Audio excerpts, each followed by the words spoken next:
We are live. Thank God. This is like getting to be a thing, folks. But usually I'm early and I get to start, with my thoughts on the week and my soliloquy. But this week, I'm late.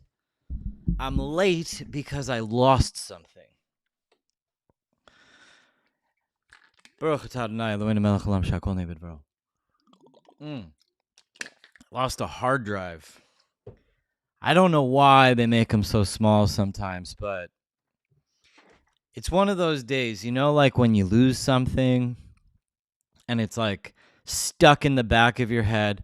Where the fuck did I put it? Like, where the fuck did I actually put it? And it's like you're digging through drawers and you're digging through things and you're digging through. Kind of feels like a metaphor for the American identity, to be honest with you. We're like changing sequence every 2 years. Like it's no big deal. 2 minutes we're trans. Then 2 minutes later we're Nazis. And then 2 minutes later we're Zionists. And then 2 minutes later we're Black Lives Matter. And then 2 minutes later, it's like America, the wrecking ball, man. Constantly losing things.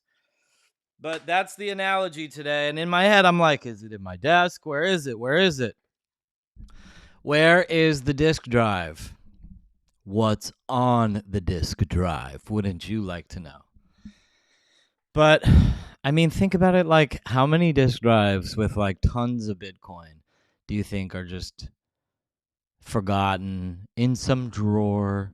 Maybe it has like 32,000 Bitcoin or something like that, some absurd wallet.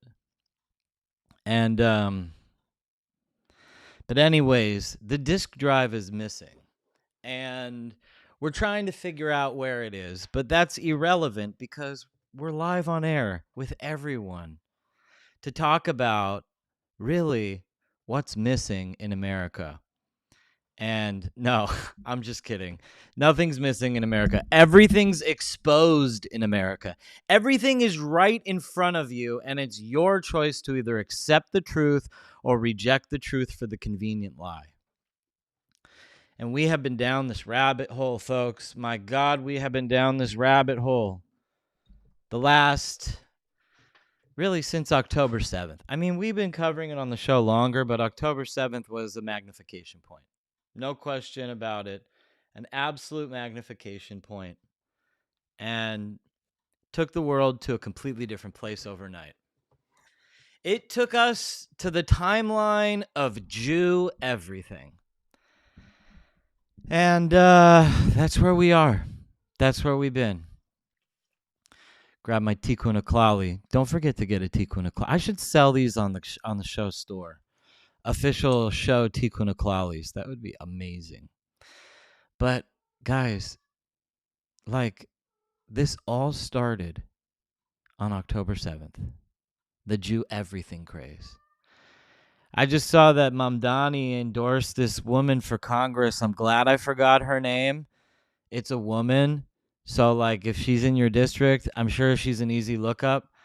But they released this speech of her giving on October 8th, 2023, about, this speech about the Palestinian resistance and we are gonna. I mean, it was like a coordinated attack.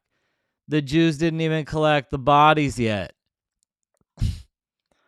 Like the smoke is still burning on the houses that are on fire. And like this massive contingency in America comes out to the streets and they just start protesting on October 8th. I remember Greg Reese. You guys remember the Reese report? Man, that guy was my friend. He was my friend. That guy was consulting me for like every single video he made. I have something about the Anunnaki.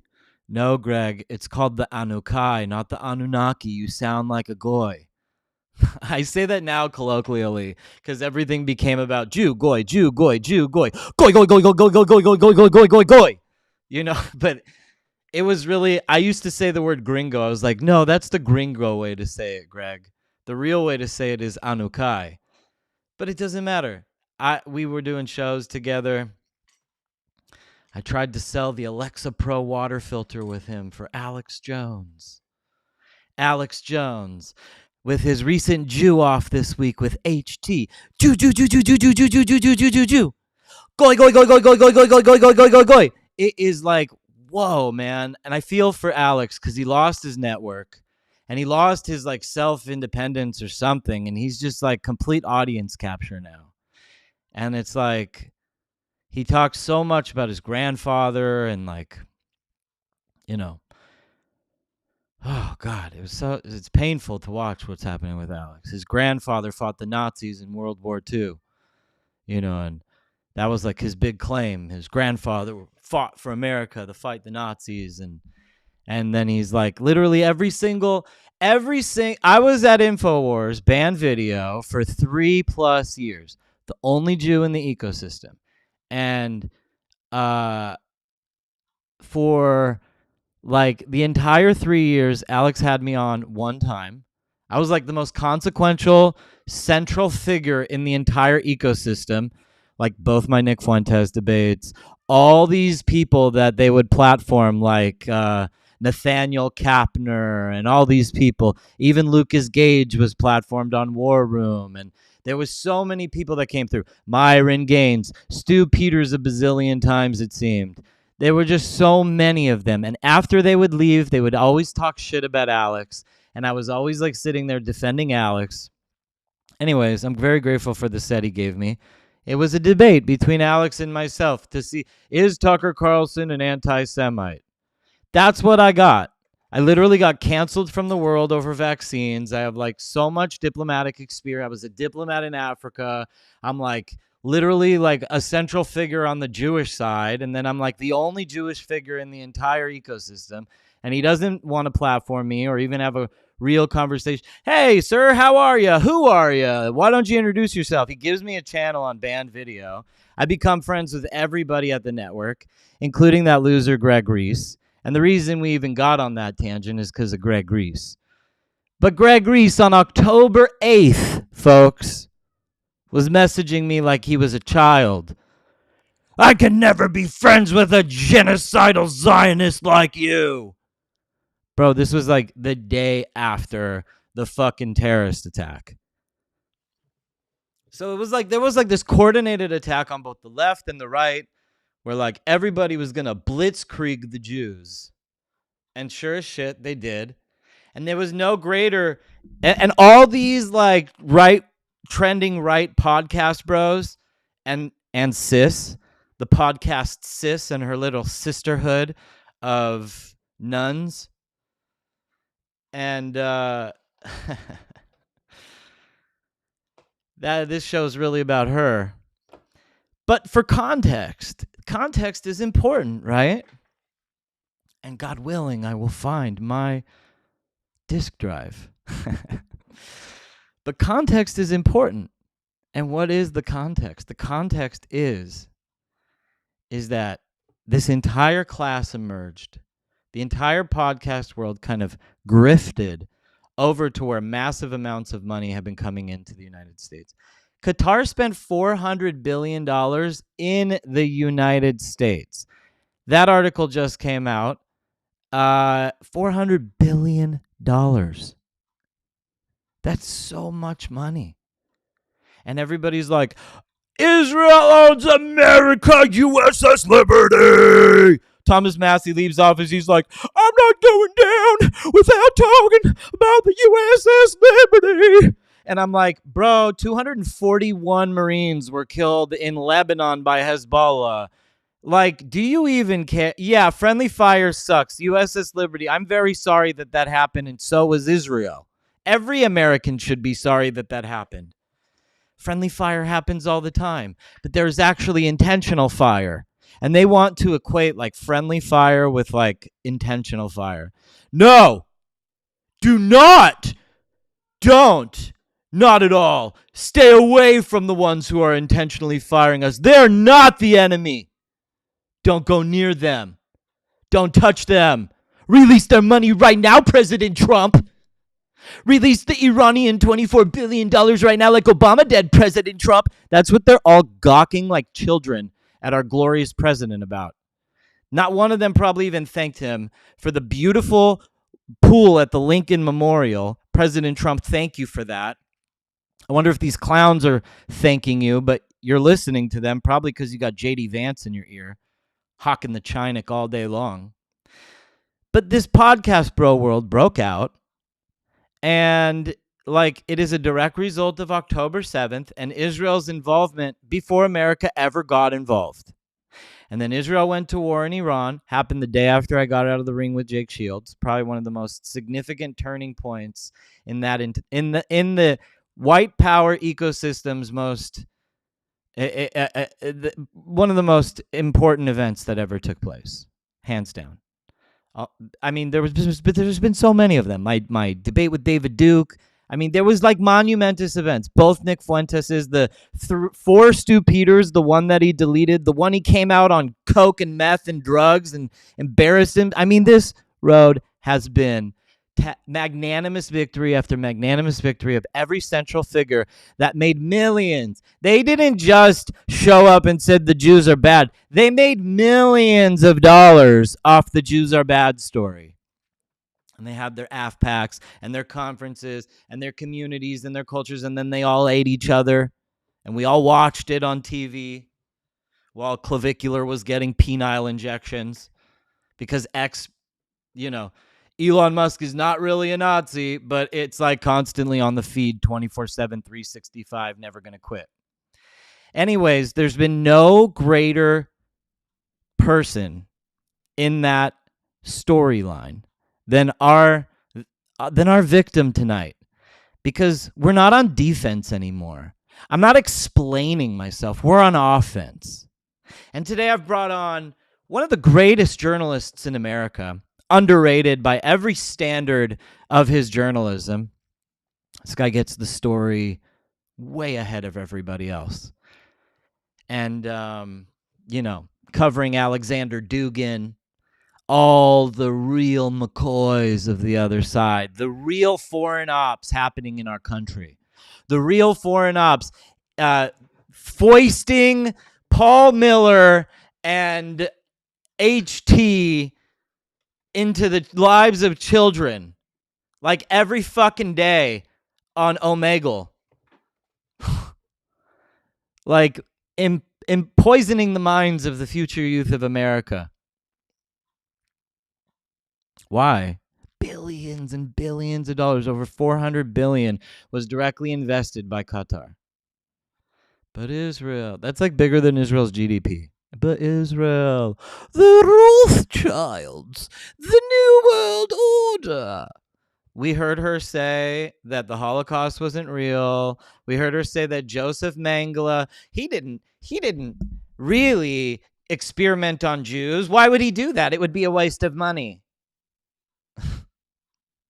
LARP after LARP after LARP. Candace Owens. Culminating, for me, obviously, her crescendo, her highest moment of her career was accusing me of being a part of the plot to kill Charlie Kirk by being a focalizer at the Hampton Summit. What a dumb bitch. I wasn't even invited. I didn't even know about it. I sat there for a week and a half, I swear to God, saying, oh my God, what's going on? What does she have? What does she have? What does she have on the Jews from the Hampton Summit?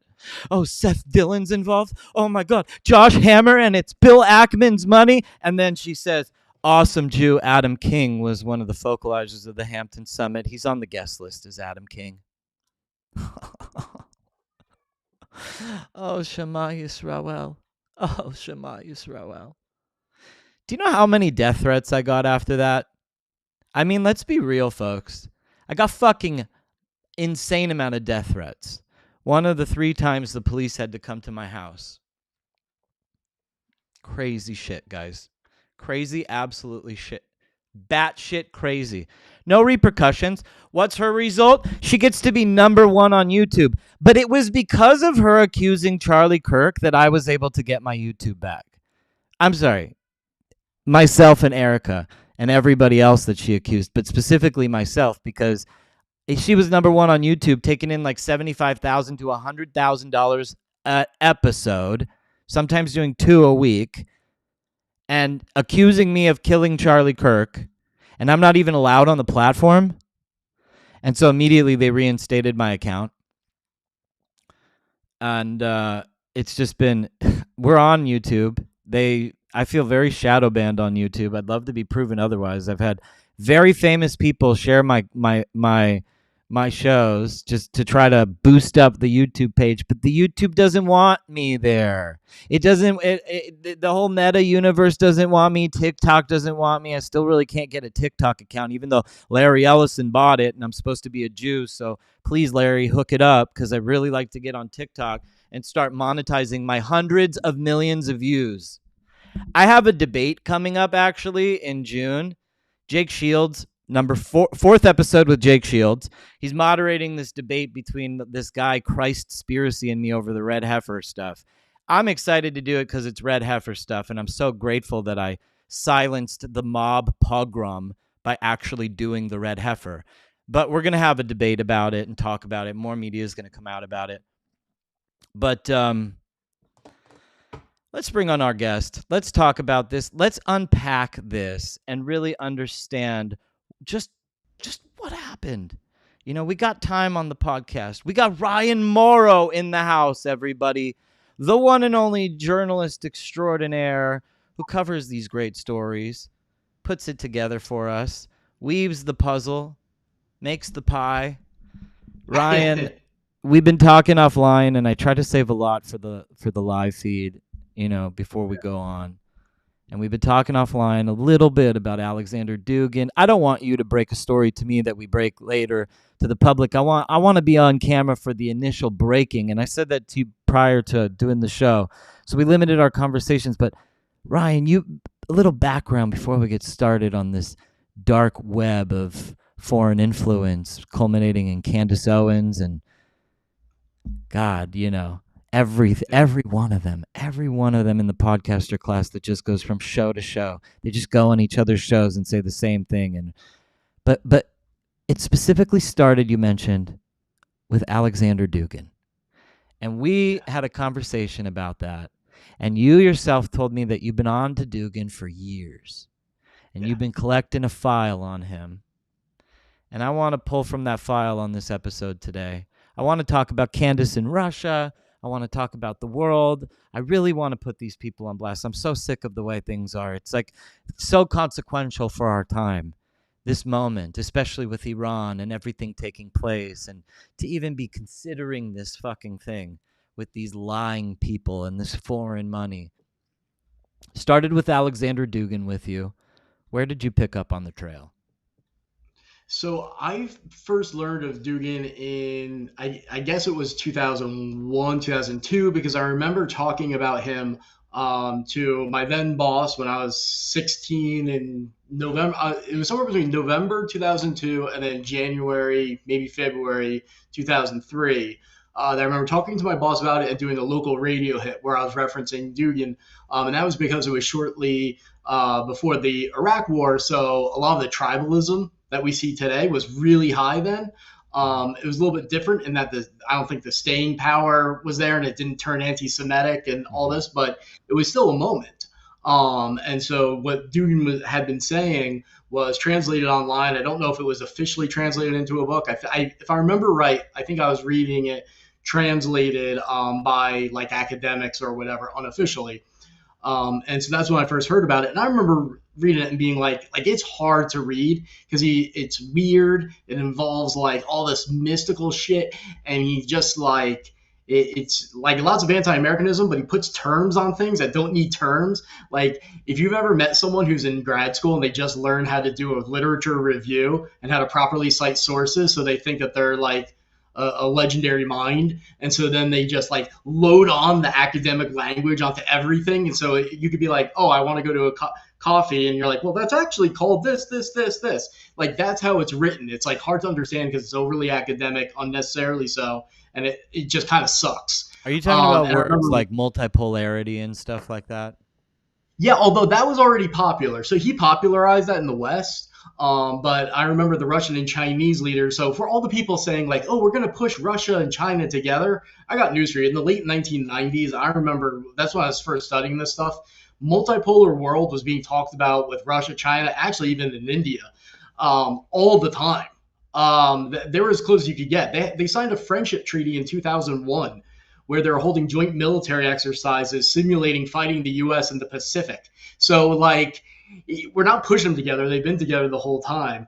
But when I was reading Dugin's stuff, I was like, no one's gonna follow this guy. He's so wacky.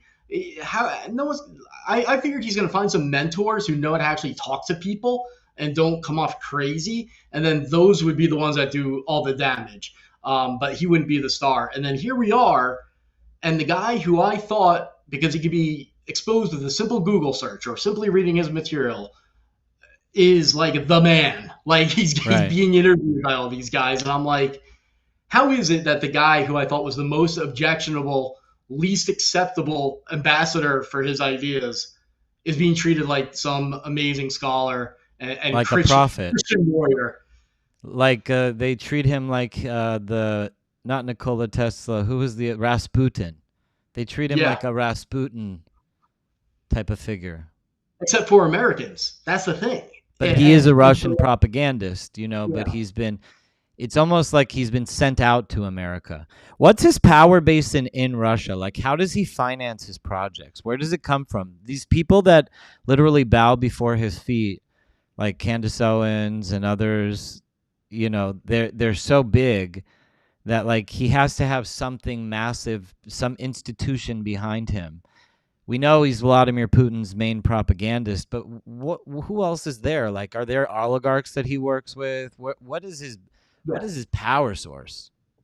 Well, you'll see he associates with everybody, and I'm sure there's funding that's not disclosed just because look at how well connected he is, and it doesn't make a lot of sense. But he'll have jobs at like right now, I think he works for a university. He'll work at like think tanks. So it's like your typical academic career. But then you got branded as Putin's brain, which people say is an exaggeration, and I say, well, of course. I mean, calling him Putin's brain, like that terminology is an exaggeration. It's meant to be an exaggeration. I It's to understand. summarize his influence because in the late 1990s he was the talk of the town. Like his books were being referenced, and people even without realizing it that it came from him, those teachers were making its way into the Russian military. And really getting out there to the point that like I knew about it in America. So when people say he doesn't have influence, yet he's sanctioned by the U.S. government and European governments. He has websites and front organizations connected to Russian intelligence. You can't say he's irrelevant because they wouldn't be investing resources in working with him if he was irrelevant. Right. It just made so he's very relevant. What, is he in the room with Putin deciding everything? No, but that's not his Do you think job. he's occasionally in the room with Putin? Yeah, I mean he's spoken at the same events, Well, so I yeah, would I know assume. he goes to the St. Petersburg conference. Yeah, I know he's got his own conference. And we could touch on some of those people like Elon Musk's father and others who are deeply associated. But yeah, it's interesting that he actually does consult on like a government level, and he does he like has he been known to meet with Vladimir Putin privately is what I'm concerned. You know how like we know that Valerie Jarrett met with Barack Obama on this date and such right. that they had private meetings. Like, do they have that? Do you know off the top of your head if I they don't have think that? so, he wouldn't though. For that type of role, you wouldn't. There'd always be a bunch of people in the room, and I don't know that it even requires one-to-one communication because he's not like a member of the cabinet. So Hmm. if he's working with Russian intelligence, then the way it should work is just from a managing perspective, it wouldn't make sense for him to have like this one-on-one thing going on with Putin. Hmm. But Russian embassies have events with Dugin. Like you can see them advertised on Twitter. I think it was the Russian embassy in South Africa that was openly like, "Come to our public event as Alexander Dugin." So I mean, how does that happen if he's not Yeah, popular? wow. I mean, I haven't Crazy. been invited to speak at the American embassy anywhere. Like so he obviously has influence, and even if you say he doesn't, his work does, and that's Hmm. influenced people who then influence other people because it's too similar. The stuff he's advocated and Putin's language and all that is just it's too aligned. All right. So, what are some of the stuff he advocates for? Let's update to the audience of what this guy really believes. So he says like the U.S. is the sea power, the Atlanticist, and then there's Eurasia, which is basically what he wants to be Russia dominating Europe, and then the multipolar world means Russia's ally. So America has its power checked and minimized by the multipolar world because we can't do what we want because Russia, China, Iran, and whoever else can stop us. But he wants to ultimately destroy us. I mean, he says in his 1997 book, Foundation of Geopolitics, explicitly he says what we need to do, and like he's talking about the Russian government, but he's also describing what he intends to do, what he's going to do. He says we have to insert geopolitical chaos into the American political system, and we need to do whatever we can to demoralize the country, deceive them, really important, deceive them, demoralize them, make us pessimistic, and incite us against each other. And he lists, sectarian, racist, whatever, anything, because he believed that our system, and I think he's got kind of a point. The big weakness is that you can set people against each other and make the system not work. And then ultimately, if that continues long enough, it just falls apart. We rip the country apart. And I mean, that is the best way to beat us. And he even said what we have to do, and he said, right wing Republican circles, exact quote. We have to stimulate like the isolationist streams in there. And one of the lines that we should welcome is saying the Monroe Doctrine. We need to focus on the Monroe Doctrine and just leave the rest of the world, just our hemisphere, because he said if the Americans do that, like, yeah, you're focused on your hemisphere and you protect it, but you'll ultimately lose it. That the U.S. loses elsewhere, then they can beat the Monroe Doctrine later. That's been a very Venezuela common has like, something to do with years. that? It's all like Monroe Doctrine, you know. Mm-hmm. Do you think Venezuela has something to do with that? Well, I think it was the right decision to be made. But the idea of Kind of saying like to remove the the dictator. multipolarity countries out of the Western Hemisphere type of a thing. Sure. So, like, I agree with what Trump did in removing Maduro. I think most people do.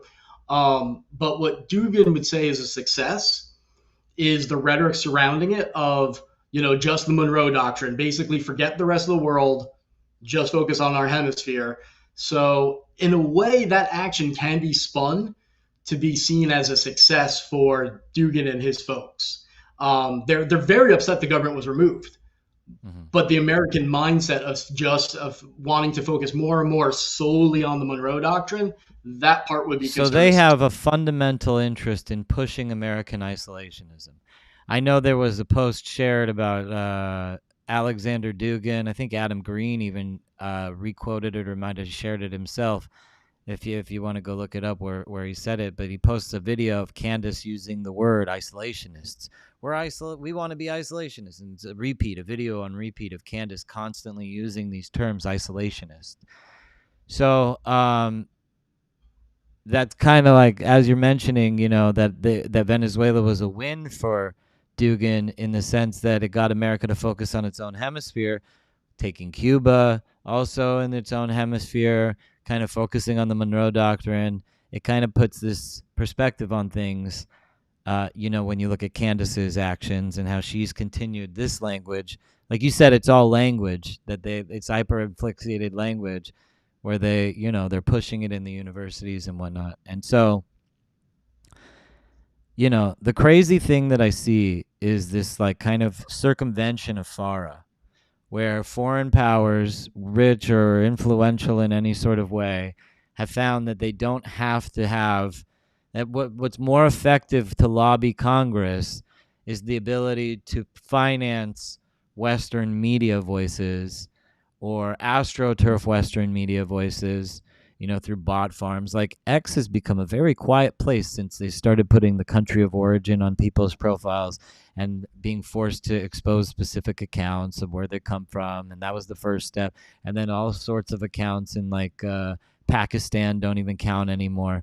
The foreign op influence was very heavy and very extreme. And it was like this, I mentioned before you came on the set that Qatar's put over $400 billion into America.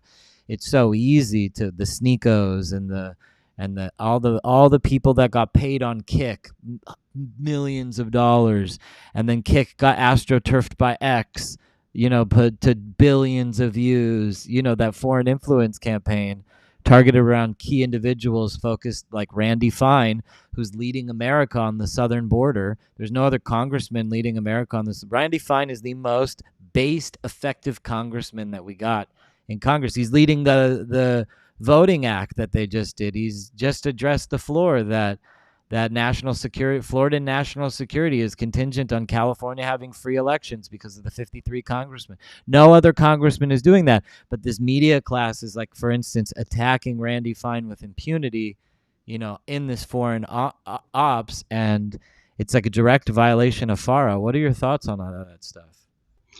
Well, the problem is that you have to show they're getting paid by it, by the foreign operatives, that like they're Right. So it's consciously almost like using FARA these needs to funds. be updated so that like Sure. bot farms and all these agencies can be a part of understanding how foreign influence works to American Congress. Yeah, and I mean we can start with enforcing the current law related to nonprofits and related to FARA, but yeah, it should be modernized because things are changing very quickly, and it's not hard to get around a lot of this. I mean, what you don't even have to in today's day and age. If you want to recruit someone to your foreign influence operation, you don't even have to talk to them. I mean, Mm-hmm. you really don't. Like, all you have to do is if you have a lot of bots and you have the capability to have either human operated troll farms, as Russia does, or you have bots, what you can do is someone says something that you like, you reward them with it. You Mm-hmm. incentivize it. So you unleash your bots, you build up their visibility. And that person says, oh, people like what I'm saying. And if they're monetized, oh, I'm making more money. I'm getting more followers because the Right. visibility goes up. So you get more genuine followers by getting fake followers first. Exactly. And I yeah, so totally get that. naturally, so you can be like, hey, I want you to send this message. I want to pay you. But all you got to do is go on one of these social media platforms and pay the person without them even knowing that you're paying them, and know that you're incentivizing them to Yeah. say certain things. Like Nick Fuentes gets $5,000 super chats. Right, right. Like that's pretty interesting. He always gets big numbers, 100, 500, 1,000, 1,000, 1,000, 1,000. Yeah, he has. Yeah, like big sums come in. That's really, if you've ever been And I'm involved not in singling him fundraising. out. Other people get it too. Candace is literally paid by the institution itself. Candace is making $100,000 an episode, and she gets to remain as number one monetized on YouTube. She gets to do Holocaust denial. She gets to do all sorts of crazy stuff. She doesn't lose anything. In fact, she gets platformed at the St. Petersburg conference, and she comes back, and YouTube continues to pay her more money. Yeah, that's exactly right. So you can use all of that to disguise funding. But like I said, even on a smaller level, if you just want to influence people en masse, you just reward what they're saying, and they think, oh, it's just people out there like it. I'm getting followers. They're complimenting me. They're giving money. You boost the views of a post on someone who's monetized. They make money. Mm-hmm. That's all you got to do. And you send the message to the person, hey, you want material benefits for saying, you want to make money? Say the Russian line, but you don't even have to tell them that. It's just, hey, when I say this, people really like it. Oh, look, I made more money when I say that. Or And they get that's like the knucklehead podcaster class to get out there and just like believe in something on repeat over and over again and never shut up about it. Like they only focus on it. Israel. There's no such thing as a threat to America besides Israel. If the Jews didn't exist, all the other countries would love America. The only reason why they hate America is because we have so many damn Jews here. Like they really believe that, and they just say it on repeat to the tune of billions and billions of views. Every single one of them is a degenerate, starting with Kanye West all the way down. Yeah, yeah, and I mean that harping on things. Even if someone really hates Jews and hates Israel, it's not normal for a human being to talk about only that over and over. Like Right. that goes against human nature. That only happens if there's a variable that is making that happen. Mm-hmm. You can be the most obsessed possible with one topic. You're gonna talk about other things at some point. Right. It's not Exactly. normal. Exactly. And then you have like this crazy push for like Latin mass Catholicism. Like Russell Brand is like been cast as the British voice on the panel to provide an intelligent outlook that's not quite intelligent. And say, it's the Jews in every single thing that he ever does for the rest of his You know life. what it is? What drives me nuts is let's just suppose that's all genuine, right? So they all are having these spiritual experiences. Candace is having dreams and she just got into her faith over the past couple of years. Tucker says he just started studying the Bible the past And he got couple of years. attacked by demons. You know? Got raped by a demon. And then you have Russell Brand, saying right before he shows up in court, like, oh, I know the Bible. What verse? I don't know. But let's just say it's all genuine, right? Uh, if you just got into something that is the most studied book, the Bible, in history, you're not an expert. What are you doing going around lecturing people and Right. even offering an opinion about Christianity like a day after you Right. decide, oh, you know what, I'm going to get spiritual? And then you have Tucker out there saying, oh, that guy I think is demonic. This is what sin is. Dude, you just, you, Uh-huh. you're like a toddler. You're like an infant in this. You're Yeah. not in a position to tell any Christian anything about their faith. If you want to express your opinion, fine, but don't do it with this arrogant authority and attack anybody. I just saw Tucker had this episode. The only one of the only episodes I ever was able to get halfway through before like I had to turn it off. He had this like the guy was very interesting. I'd actually like to talk to him. He was a like an Eastern Orthodox uh priest or something, and he was talking about the Anukai uh what Oh, yeah, yeah, yeah. and the Nephilim and all the Yeah. giants, and he's basically like they weren't real giants. They weren't and the Bible's like pretty explicit. Like these are like the Nephilim. They have two names. There was only two of them. The two angels that fell according to the Torah. I should show off my the Hebrew book because I read it in Hebrew. When you read it in Hebrew in the Jewish tradition, we know their names and then they mated with the women and then they created these super races and we have all these traditions of like Zeus and all these demigods and Yeah. Thor and all these throughout all these cultures and it's like Well, but come they're like across. no, it's not related, he was just a king and they had an orgy on a gigantic golden bed. And I was just like, thank you for explaining that one to Like us, Tucker. Giants when it aren't comes to that real. stuff, like I just don't know. But I've seen there's people who say, like, most people will say what you're saying, like it's just saying it, so like it's got to be true. And then I've seen other people, Jewish and Christian, who will say, well, here's another way that could be true but interpreted differently. And Mm, I'm not enough of a scholar to tell you which one is right. I find it interesting, but yeah. I do know there's a two school of thought. But you see what I did? I've probably been a Christian, a devout Christian, longer than Tucker and Candace, and definitely Russell Brand. And I said I don't know to something. Like I said, Amen. there's two schools of thought, Amen. and I don't know. Like Hallelujah. they don't do that. Hallelujah. Yeah, They love saying Jewish words like hallelujah, right? yeah. It's And such a saying that little Jews didn't bring anything to the world. We literally brought the word hallelujah and amen. I mean, yeah. come on, give me a break. If only those two things, how much do you benefit from the Jews? Hallelujah. Can I get a Yeah. witness in here? Amen. Anyways, so Yeah. How do you explain the history of the Jewish people without, if you're a believer, how do you explain the history of the Jewish people exactly. without having God's blessing? Like, what you either believe that they're bad and therefore Satan is kicking the crap out of God all the time, or you believe in God and that God's winning and that's not happening, and then is blessing the Jewish people and having them prosper when logically, with the problem with the threats that they face over their existence, it's amazing they even exist. Then, but Sure. thriving and changing the Amen. world, like that's a miracle, man. Innovating the world. Yeah, yeah, Amen. I did this study once with Chat GPT and just on real estate. How much real estate? I come from a really old American family, 7 generations American.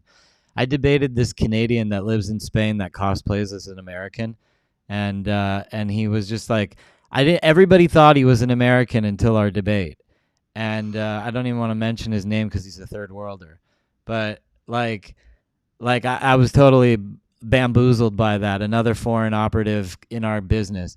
And he's like, he's an Israeli spy. He's an Israeli spy. I'm like, bitch, I've been here 7 generations as a Jew, 5 in Los Angeles on both sides of my family. That is a legacy in America. America's a young country. And for early Jews to this country, that's a humongous deal. My family came here in the 1800s, bro, while you've never even climbed the border fence. But yeah, right. it's like, so get over yourself with your Israeli spy bullshit. But it does, like the American. I did this study on how many buildings, because Jews are very involved in construction, and the study reported back that 15 to 20% of every single building in America had some sort of role, like an executive role, whether it came from an actual construction company that a Jew owned and built the property, or the financing that came to build the property. And we're talking about massive infrastructure in America that every single human in this country benefits from. And it's just that's such a, we're 2% of the American population. We've made 15 to 20% of every building that everyone enjoys. We don't own them. We built them and sold them. You know what I'm saying? That's such a significant contribution to this country.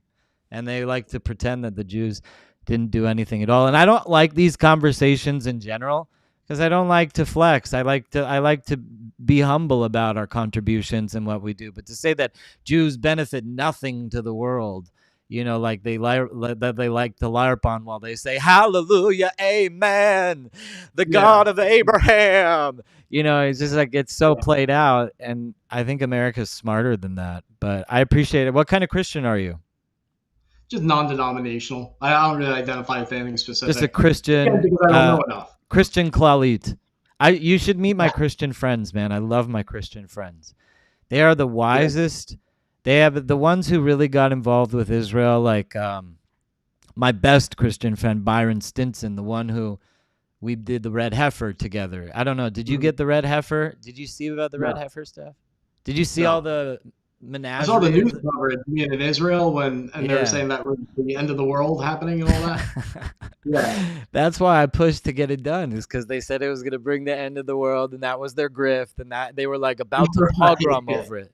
They were about to pogrom over Numbers 19, like the chapter Numbers 19, where it says, "This is an eternal decree."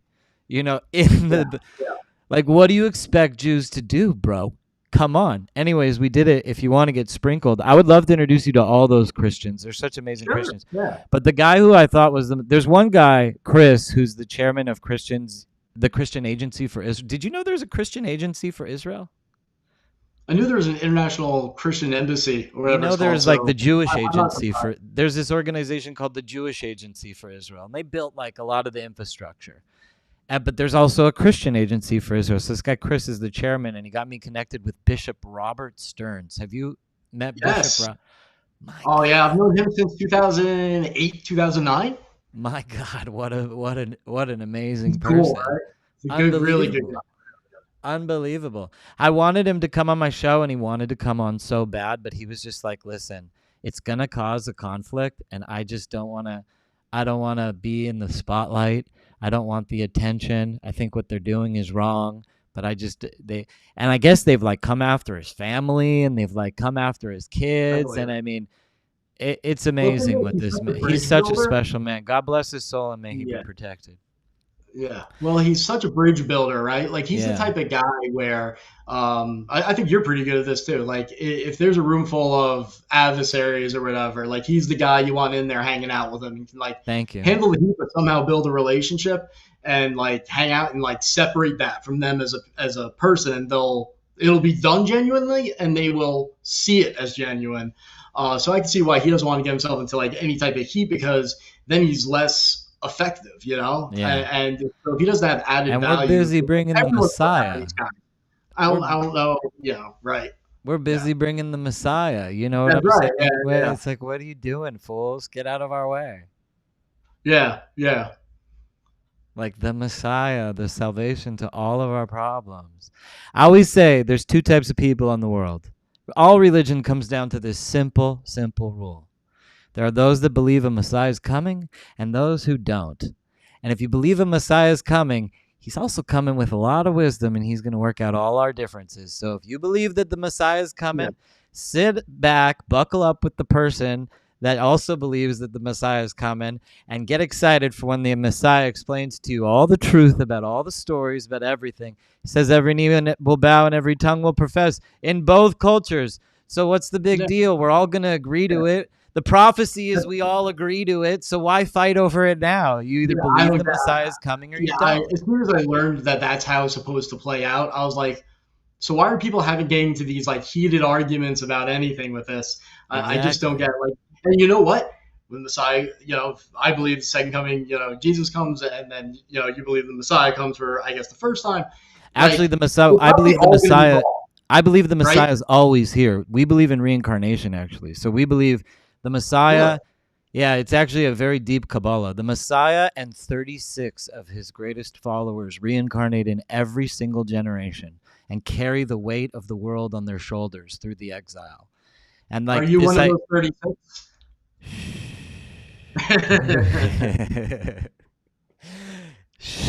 I'm just kidding. I know, I Let's know. troll a little bit harder, man. Let's troll a Yeah, little bit harder. get it Mashiach. going.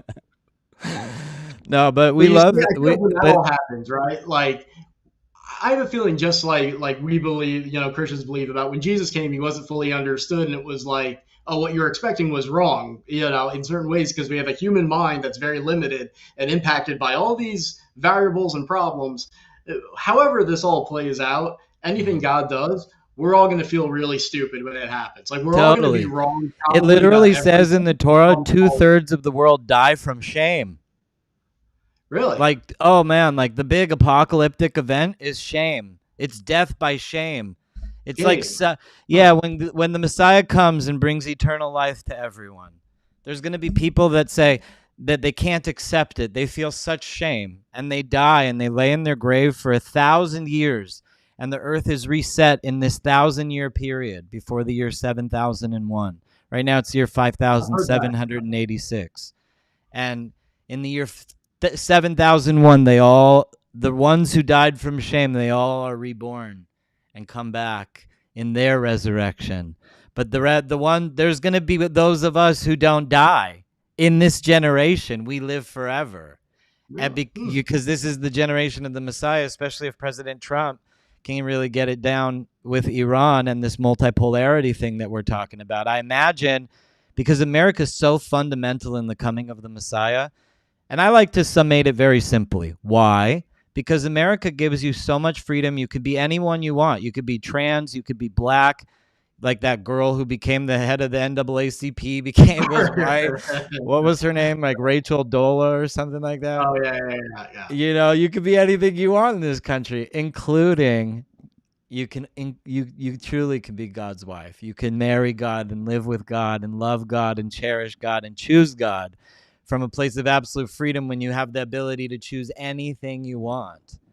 And when you have that freedom and you can choose God, that's what God wants. He wants our most, you know, he wants our most honest affection towards him.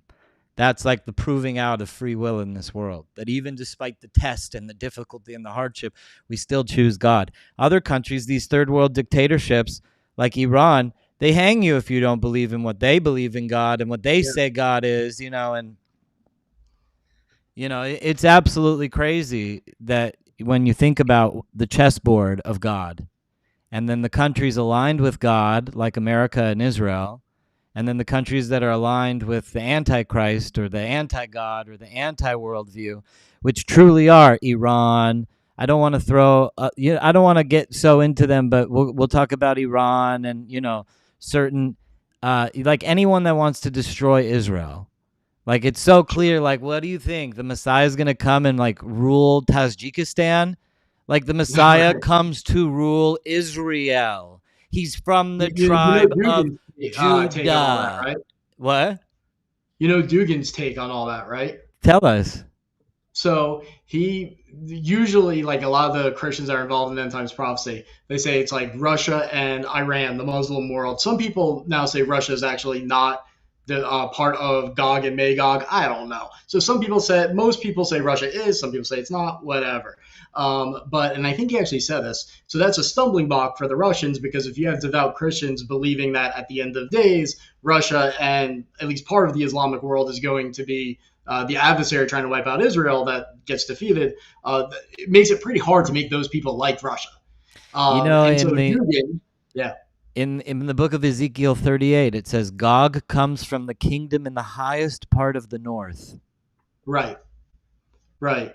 Some people say, like, there's a guy named Joel Richardson who I really like and is a friend of mine. I believe he says that that's actually referring to Turkey. But he's I like know really there's good all at. sorts of speculations. Lots of people think it already happened, even, like, but Yeah, that's true. it's Some people kind of do say crazy. that. But it is like an interesting, like you were saying on Dugan that he believes in something, and I told you about So that. I mean, I don't know what he believes in, what he crafts, right? Because it's self-serving. But his argument is that the Mahdi happens, that like Islamic end times Right. prophecy is true, particularly the Iranian perspective.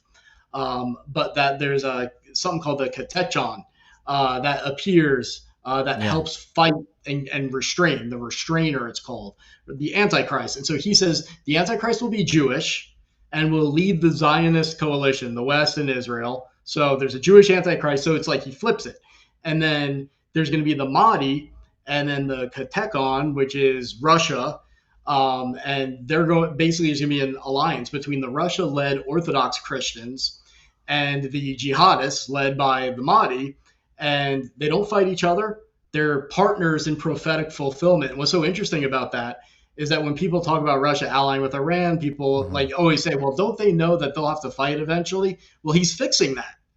He's Hmm. fixing that. He's saying, no, actually, it's a permanent alliance until the end of time. And in order to make prophecy fulfill itself, there has to be a joint holy war, a Russian Orthodox Church holy war, an Islamic jihad, which is holy war in their vernacular, against the West and against Israel.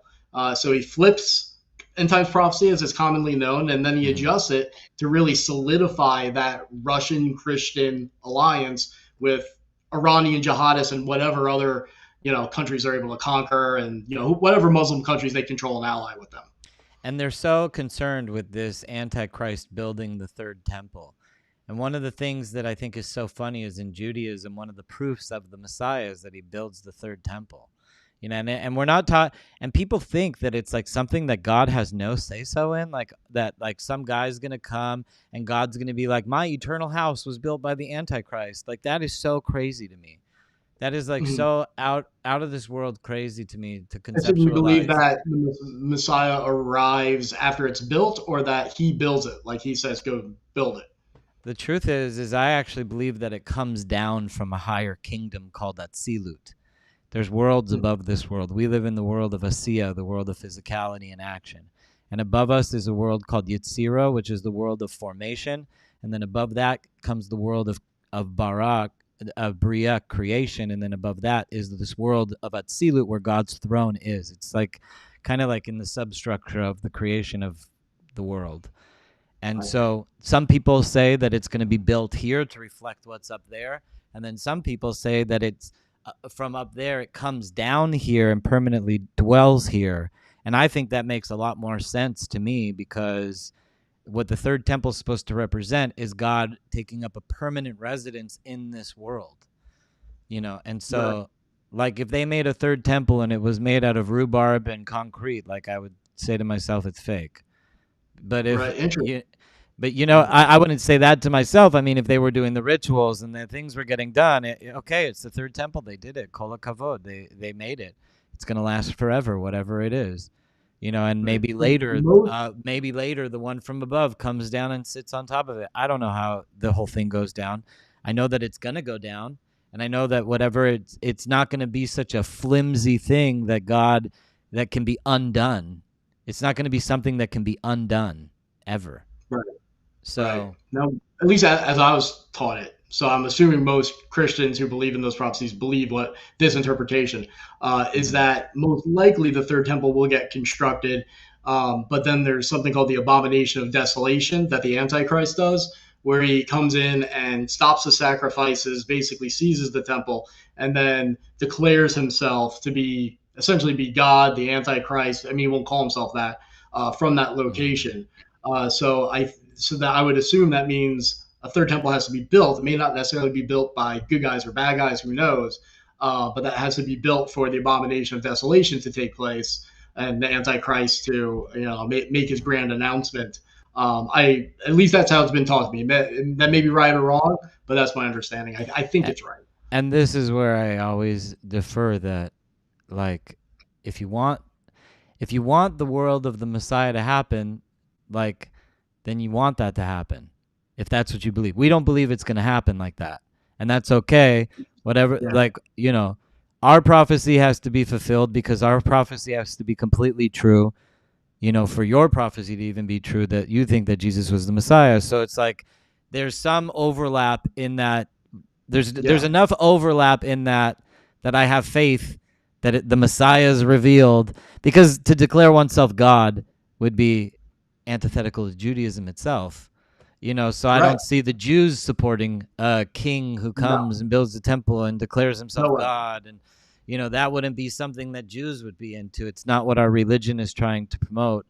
Maybe promote this idea that we all are like a kind of, that we all have God in us, but our religion more is that we were created to be the wife of God, the spouse of God, the Mm. eternal companion of God, and that's why he gave us free will. So, I mean, What like if Jesus comes husband back, and but he wife. has a different name? Like, what if it's like he comes back and he fulfills? So, from our perspective, the Christian perspective, the second coming happens, but he also fulfills the Jewish prophecies for the Messiah. He fills all of them. So then both sides are agreeing it's the Messiah, but we don't know whether it's Jesus or not. And we're like, hey, are you Jesus? And he's like, my name is Shaq. Like what if like he just is like he just doesn't answer the question? There's You this know? That's funny. There's this the first prophecy that the Bible contains on the Messiah. I mean, if you get into the Kabbalah and the teachings of Adam from the Garden of Eden, Adam is the Messiah in the Garden of Eden. He's the first Messiah. Okay, But right. it's like a failed Messiah. It doesn't bring about the eternal life. Because the whole thing, the Messiah is such a minor figure in the next chapter of humanity. The next chapter of humanity is eternal life. He's like that guy that they read about in history books that they're so far advanced, like they don't, like the Messiah.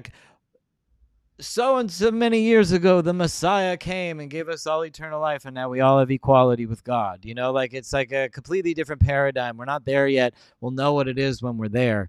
But, that's kind of like the prerequisite is like eternal life, and everybody's going to agree to it. But the first prophecy really comes from Jacob to Judah, and it's called Shiloh. He says that the scepter will not depart from Judah until a scepter or a scholar will not depart from Judah until Shiloh, and his will be a nation of all the peoples of the world. Vayehuda kachat amim. I love this. It's like, actually, I make sweaters on my show store that have this verse from the Bible on the back. They're really cool sweaters. They're like these biblical. I'm obsessed with Shiloh. It's like why I do everything I do with the most controversial parts of the non-Jewish world, is because it's supposed to be a gathering of all the peoples of the world. So I imagine Oh, like right. everyone's Okay. included. That's why I Yeah. take the work that I do with people like Jake Shields and stuff so seriously, because it's supposed to be for all humanity. So, Yeah. It was so anyways, funny. I saw you talking to Dan Bilzerian, and you were like, "I feel like you said, I feel like you've made this place less manly," and, that's funny. and what's so funny is like they like them, working out and trying to be a tough guy and all that. Like a mature guy who's like a real guy's guy because he's secure and he doesn't have to show off and is like tough mentally. Like that's how we see that. Like everything they do, I just see weakness. I see feminine features. Like, oh, they're dramatic. They're flipping out and cursing off people Like running on after Randy like it's so Fine, to immature, run like little against girls. Randy Fine. What's that about Randy Fine? Like Bilzerian running against Randy Fine is a very feminine thing to do. He's not even going to get Right. 1% of the vote. Like Bilzerian is very feminine to me. Like that's a very insecure, feminine guy, just like overcompensating, and it's like very clear to me. But as for Randy Fine, didn't he say? I forget what it was, but I know there is a series of statements that I thought were horrific. I think about Muslims and Palestinians. And I was like, I just remember being like, I just have to remember not to be supporting that guy. Yeah, Not that I was the supporting thing was about Bilzerian, but Muslims and dogs. There was basically like this: the Muslims of New York got together and were trying to ban dogs from the public domain. This is where it all right, came from. Nobody even knows the story; they just know the quote, like how Trump had there's good people on both sides quote, right? They just take yeah, one thing and blow it out of context. So Randy was saying like, no, Americans have a right to have dogs. And he says the quote: "If it's between Muslims or dogs, I choose dogs." And it was no, about a law that had to do with having dogs in public, and it was the Muslim community. I think it was in New York or something like that. Randy could speak on it more for himself, but he actually talks about it on my show. I did a show with Randy. If you go back in the files, you can Yeah. find it, and he gives it over the whole story. Like they were trying to pass a law that in this neighborhood you can't bring your dog in public. And so he said, no, if it's between Muslims or dog, and he should have said if it's between Islam being the law or America Yeah. where you hold your Right. dog. He did, it was whatever. He said it the way he said it, but it's like, who cares, man? They say stuff all the time. That's like the Yeah, he could craziest just thing in the world. apologize. It's like, get I over mean, it. the You know bad what I'm guys saying? do so much with that, right? Like people say, Yeah. "So what? It's But I harmless." mean, like, Well, do you own a people dog? Do you own a what? dog? Do you own a Oh yeah, dog? I Like, do.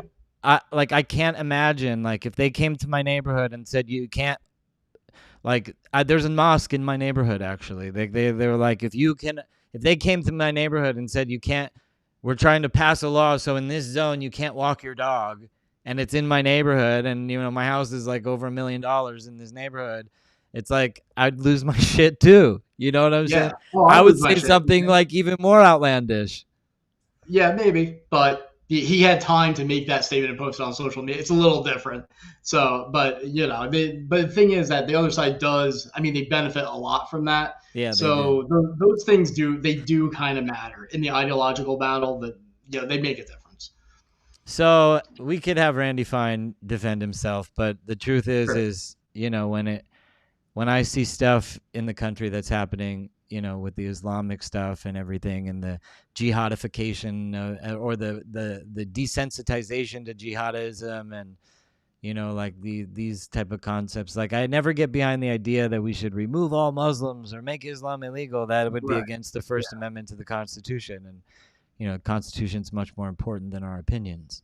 So Sure. but yeah, since time is of the focused, I want to focus this segment with you on. Besides, we could have a theological conversation all day long. You know, I find it very interesting, and I would like to really introduce you to my Christian friends Yeah. in the Yeah. movement that like are really in Israel, all that stuff. Would you get sprinkled by the red heifer? Would you take that? I don't know. You don't I know. have to think about it more. You'd have to think about it more. I have to talk to people who would study it James a lot Lindsay's more. ready to get doused. There's Really? other people ready. If you're ready to get doused, you could DM the show and you can we'll douse you. Anyways, but the alliance between Iran and Russia and what is it, the Kachikon, are very important. Something like that. Yeah. They're very Ted Talk. important events that take place in this ideology where we're kind of like at this somewhat stalemate in the War of the Worlds.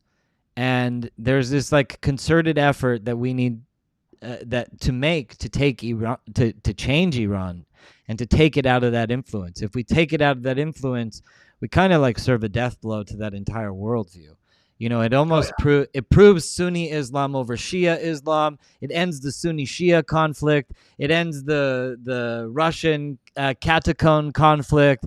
It ends Yeah. the Gog Magog conflict. It kind of deflates the Bible. What people are so afraid of the Antichrist. It really deflates the whole thing more than accelerates the whole thing.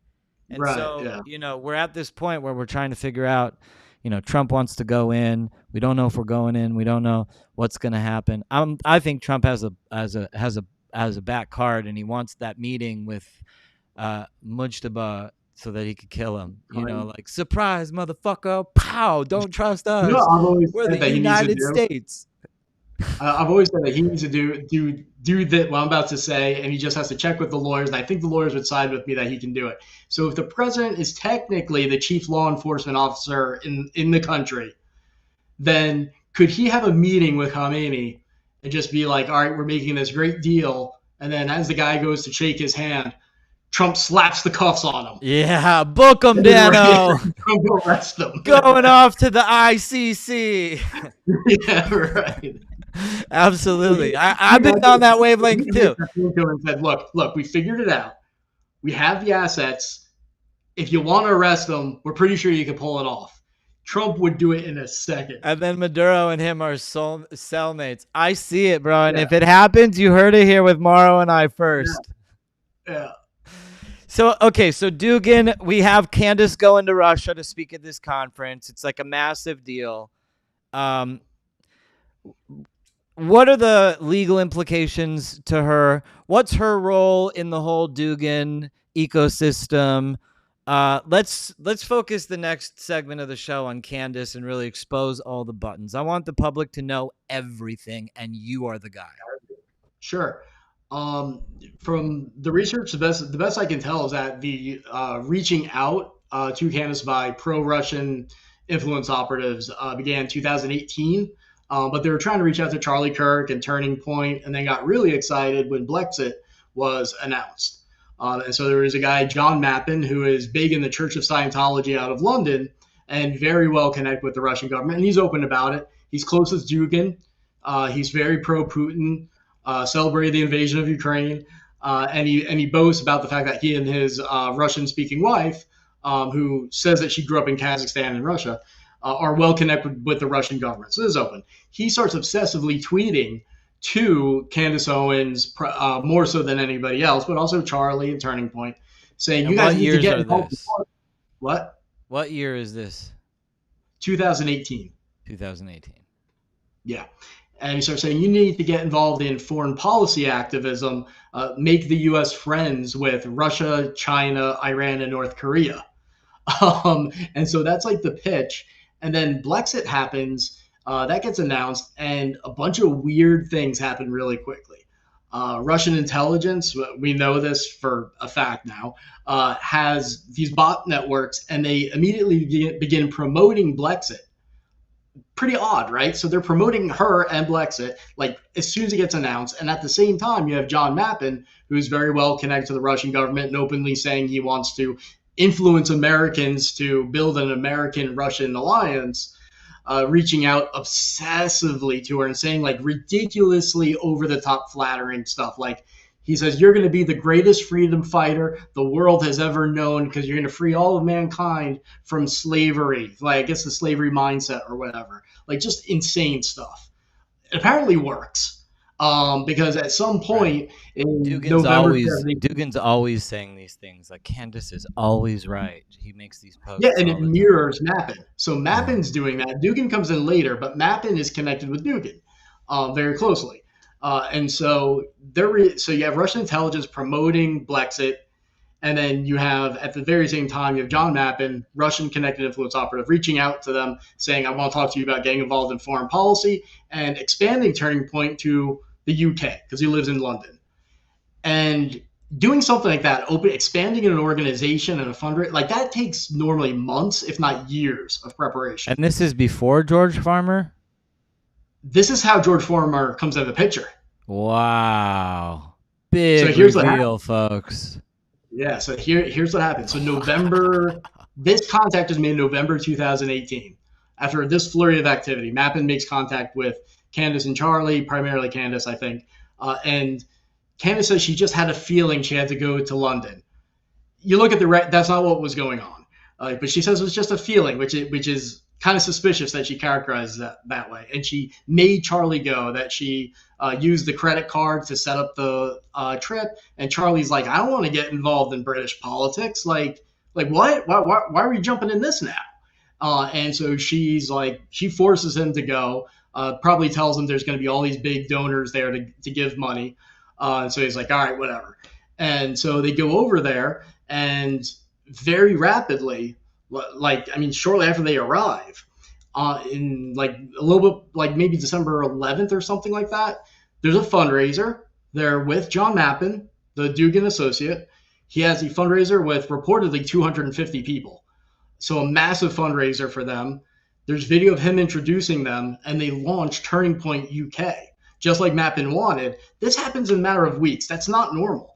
And then either that same night or the next day, I think it's that same night, Do you think John Mappin Mappin says killed he Charlie Kirk? introduced Farmer to Candace. I don't know if that's true, but they meet. They definitely meet. And 19 days later, George Farmer proposes to her over FaceTime without even going on a single date with her. And she says yes. And then 2 months later, after that, he becomes the chairman of Turning Point UK. How weird is that? In that three That month Mappin becomes spot. the chairman of Turning Point Oh, I'm UK. sorry, George Farmer does. Farmer becomes the chairman of Turning Point UK. Yes. And Charlie had an issue with that. We don't I would know. We imagine he would because he had this growing issue with Candace. I would assume because Charlie didn't want anything to do with it. And then next thing you know, Mappin puts together this big fundraiser. Turning Point UK launches. Charlie's there, so he approves of that. And then Huh. George Farmer, who they just met, gets engaged to her and then is now chairman of Turning Point UK and lasts like 3 months. Like 3 months later, Farmer is out and then he's like working for Parlor as CEO. Candace is out without much of an explanation. Huh. So that's a pretty weird 6 month flurry of activity. That is very weird. I That mean, is to me, it very looks like a weird. takeover operation. Like that. That's So how. That's what it did looks George like. Farmer kill Charlie Kirk? See, the irony is, I don't think so. I believe that the evidence I think is exactly what the conventional story is. But if Candace wants to Did they play those games, radicalize Tyler theories, Robinson? Did they what? MK Ultra Tyler Robinson? I think that guy just wanted to do it. He was radicalized. Maybe some I people don't knew put about it. anything past it because, when Candace said I was a part of the plot with the Hampton Summit, Right. and I didn't even know that there was an event going on, let alone not invited. And then she reiterated it over and over again, and it became a thing. Like, even people like Milo Yiannopoulos, who I have a relationship with, like, I was telling everybody, dude, I wasn't even there. And then she kept going on about it. I told Daria Why? Raskaya over at InfoWars. I told everybody. Elijah Schaefer, there's a famous Spaces on X that is saved on my account somewhere where Elijah came totally fucking drunk. And he has this whole and him and I are on with like Adam Green and other people from that ecosystem, and he's like, throw Candace a bone, Adam, please just throw her a bone. And I really, for all the investigative journalists out there, go listen to that conversation. It's so revelatory. And I was like, dude, like everybody knew that I wasn't there, and she kept going on 4 times. She said it, and Hmm. then you. But why? Why did she keep That's what going I'm saying. after? She had to have known. She had to have been given credible evidence from actual people in her orbit that are very deep in her orbit that trust me, that said I wasn't there. So why did she go on? And what does that ecosystem have to do with my account? Like, why are they obsessed Yeah, with my account so much that they'll willfully lie? And like I said in the previous segment, that's how I feel I got my YouTube back, because I was saying, how am I being accused of this on YouTube? She's number one, getting paid $100,000, and I'm not even allowed on the platform. And then all of a sudden, they give me access to the platform again. It's absolutely crazy, And so, it's almost like YouTube was avoiding a massive, massive lawsuit or something in discovery. I think that Candace was goading me into a lawsuit. And I talked to some people about it, like Ron Coleman and some others, and we were going to do some sort of defamation thing, but she's just like so stacked. If anybody's listening that has funds that wants to do it, I'll go toe to toe with her in discovery, but I'm not going to pay for it. She's got $200 million more than I yeah. do You need to. an organization. You need a Yeah. judicial office one But behind you. I'm down to fight that fight for, if we want to uncover what's under the hood. But she did that with all this consequential evidence behind me saying that I was not even invited. I didn't even know about it. To this day, Seth Dillon and I became friends over it. Josh Hammer came on the show because of it. Bill Ackman won't even still talk to me. I never met the guy in my life. I wish. I beg him on every show. I'm like, can I please at least get invited to the next party now? I think I deserve it. But it's a big exposure of like the intention, because there's a lot of money behind that system. So why should she continue the lie 4 times? Right. Like, what's Yeah. behind Yeah. that? Yeah. It's very strange that she like you would think she would just want to run from it for the sake of her own ego and lack the like why double down over and over again on something Triple that down, and then even put it in writing. She even put it in writing. really. And that's the Yeah. weirdest thing. That's why I was like, oh, Is she she's just that goading me. stubborn? You think? Like she She just she's goading me. Yeah, because she wrote it. Adam King is the name on the guest list at the Hampton Summit, and she named 4 people only.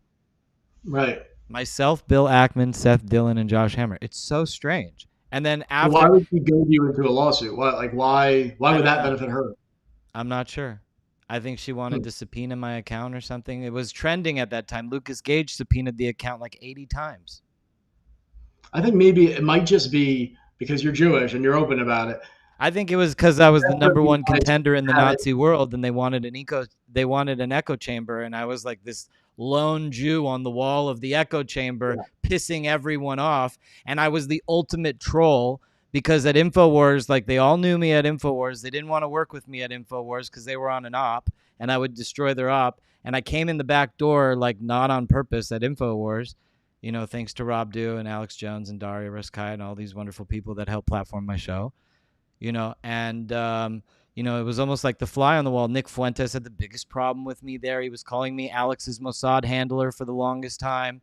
It was like this thing, and then here I am, and then it's like the ultimate egg on their face. Awesome Jew is like trolling everyone to hundreds of millions of views, and then I'm like, and they go around, they're trying to figure it out who it is. They think it's David Lang, they think it's all these other people, and then I'm like, surprise, motherfuckers.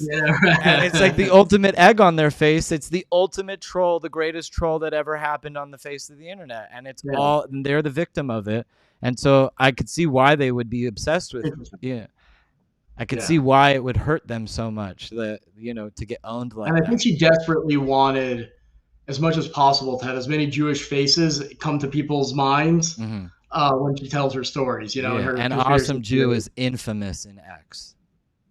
Yeah, They yeah. So still tell me that I was so disrespectful. They would always tell the biggest complaint that they would, you said this about Thomas Massey after his wife, and it turned out Pinecone was getting busy in the parking lot the whole time. You know, I was right, and I got death threats because of that with Thomas Massey as he poses with Ryan Matta, American Reich with a giant swastika the day before his election. it's wild. Was that an actual meeting or was it like him just coming up to Massey for a picture? No, they were baking pizzas together. Massey had all the top streamers like living at his house, streaming 24/7 for the campaign. And he was Wow, baking pizzas the whole time. wow. Yeah, he was there for days. Nato was there for days. That's amazing. It's crazy stuff. If you look at the optics of the operation that they're running, they're very transparent. And I think people like Fuentes and others are kind of getting cold feet and they're like, yo, we're not on this train anymore. This is for real. Like, he was like the figurehead of Nazism and now he's like trying to find a way out, it seems. Like if you watch his show, which I do, so Well, I think he wants a political. He wants to build a political operation now, and also doing the same thing over and over again. He probably feels like he peaked already. Being as revolting as possible, he's probably won over everything that he could. well, He's now making they're enough about to money. platform him on Joe Rogan. What do you What? think? He's about to go on Joe Rogan. What do you think about that? You fuck. He's going to go on Joe Rogan. Yeah, he got invited on Joe Rogan. I guess Rogan's going down. Theo, his advisor on foreign policy, Theo Vaughn, I guess, is leading him down a bad path. It also trends hard at the UFC. You know what I'm saying? Yeah, but see, I think what bothers me so much about these people is like you have enough money, you have enough influence. Like it's still wrong, They're right, to clout dabble in any chasing. of this. Yeah.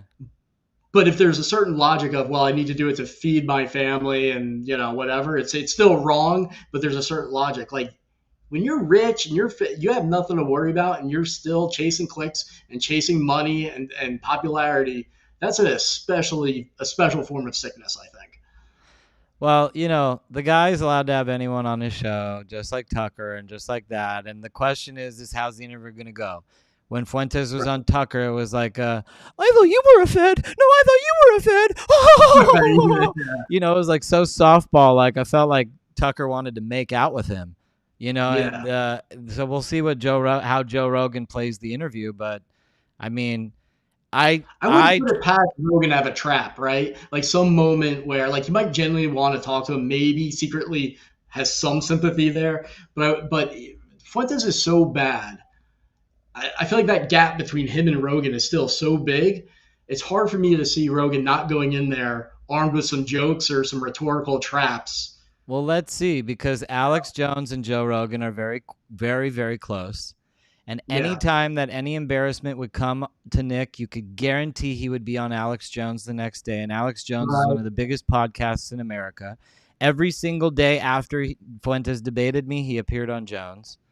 You know, Mm. anytime something came out about, like the day after the gay porn thing after his stream and the porn popped up, he goes on Jones. Anytime he needs to look cool again, he goes on Jones. He's been on Jones like 10,000 times. The guy's Huh. like almost the most. He literally was saying I was Jones's Mossad handler. He was saying that like Jones is a dual agent. He like literally has cast so many dispersions on Jones, but Jones has always platformed him regardless of the dispersions. It's very strange. So I imagine because of Jones and Rogan's relationship that it would just, at some point Rogan would have said like, okay, like I'll see what your favorite poster boy child is all about. So especially if Yeah, I Rogan know wants that there's to, gonna be blowback, and there's definitely Rogan. going to be blowback. I'm curious to see what happens. Yeah. None of these people Yeah. call me for shows. Only Jake Shields. Surprise. Right. Right. You Yeah. know. Did I ever tell you that I first started getting into? Well, I was already studying Russian influence operations a bit, but when I first started getting into the topic of them targeting political forces, especially on the right, because of Infowars, Uh huh. back when I was a kid. So I was a kid, so I was 1999, 2000, I think was Infowars really started getting going.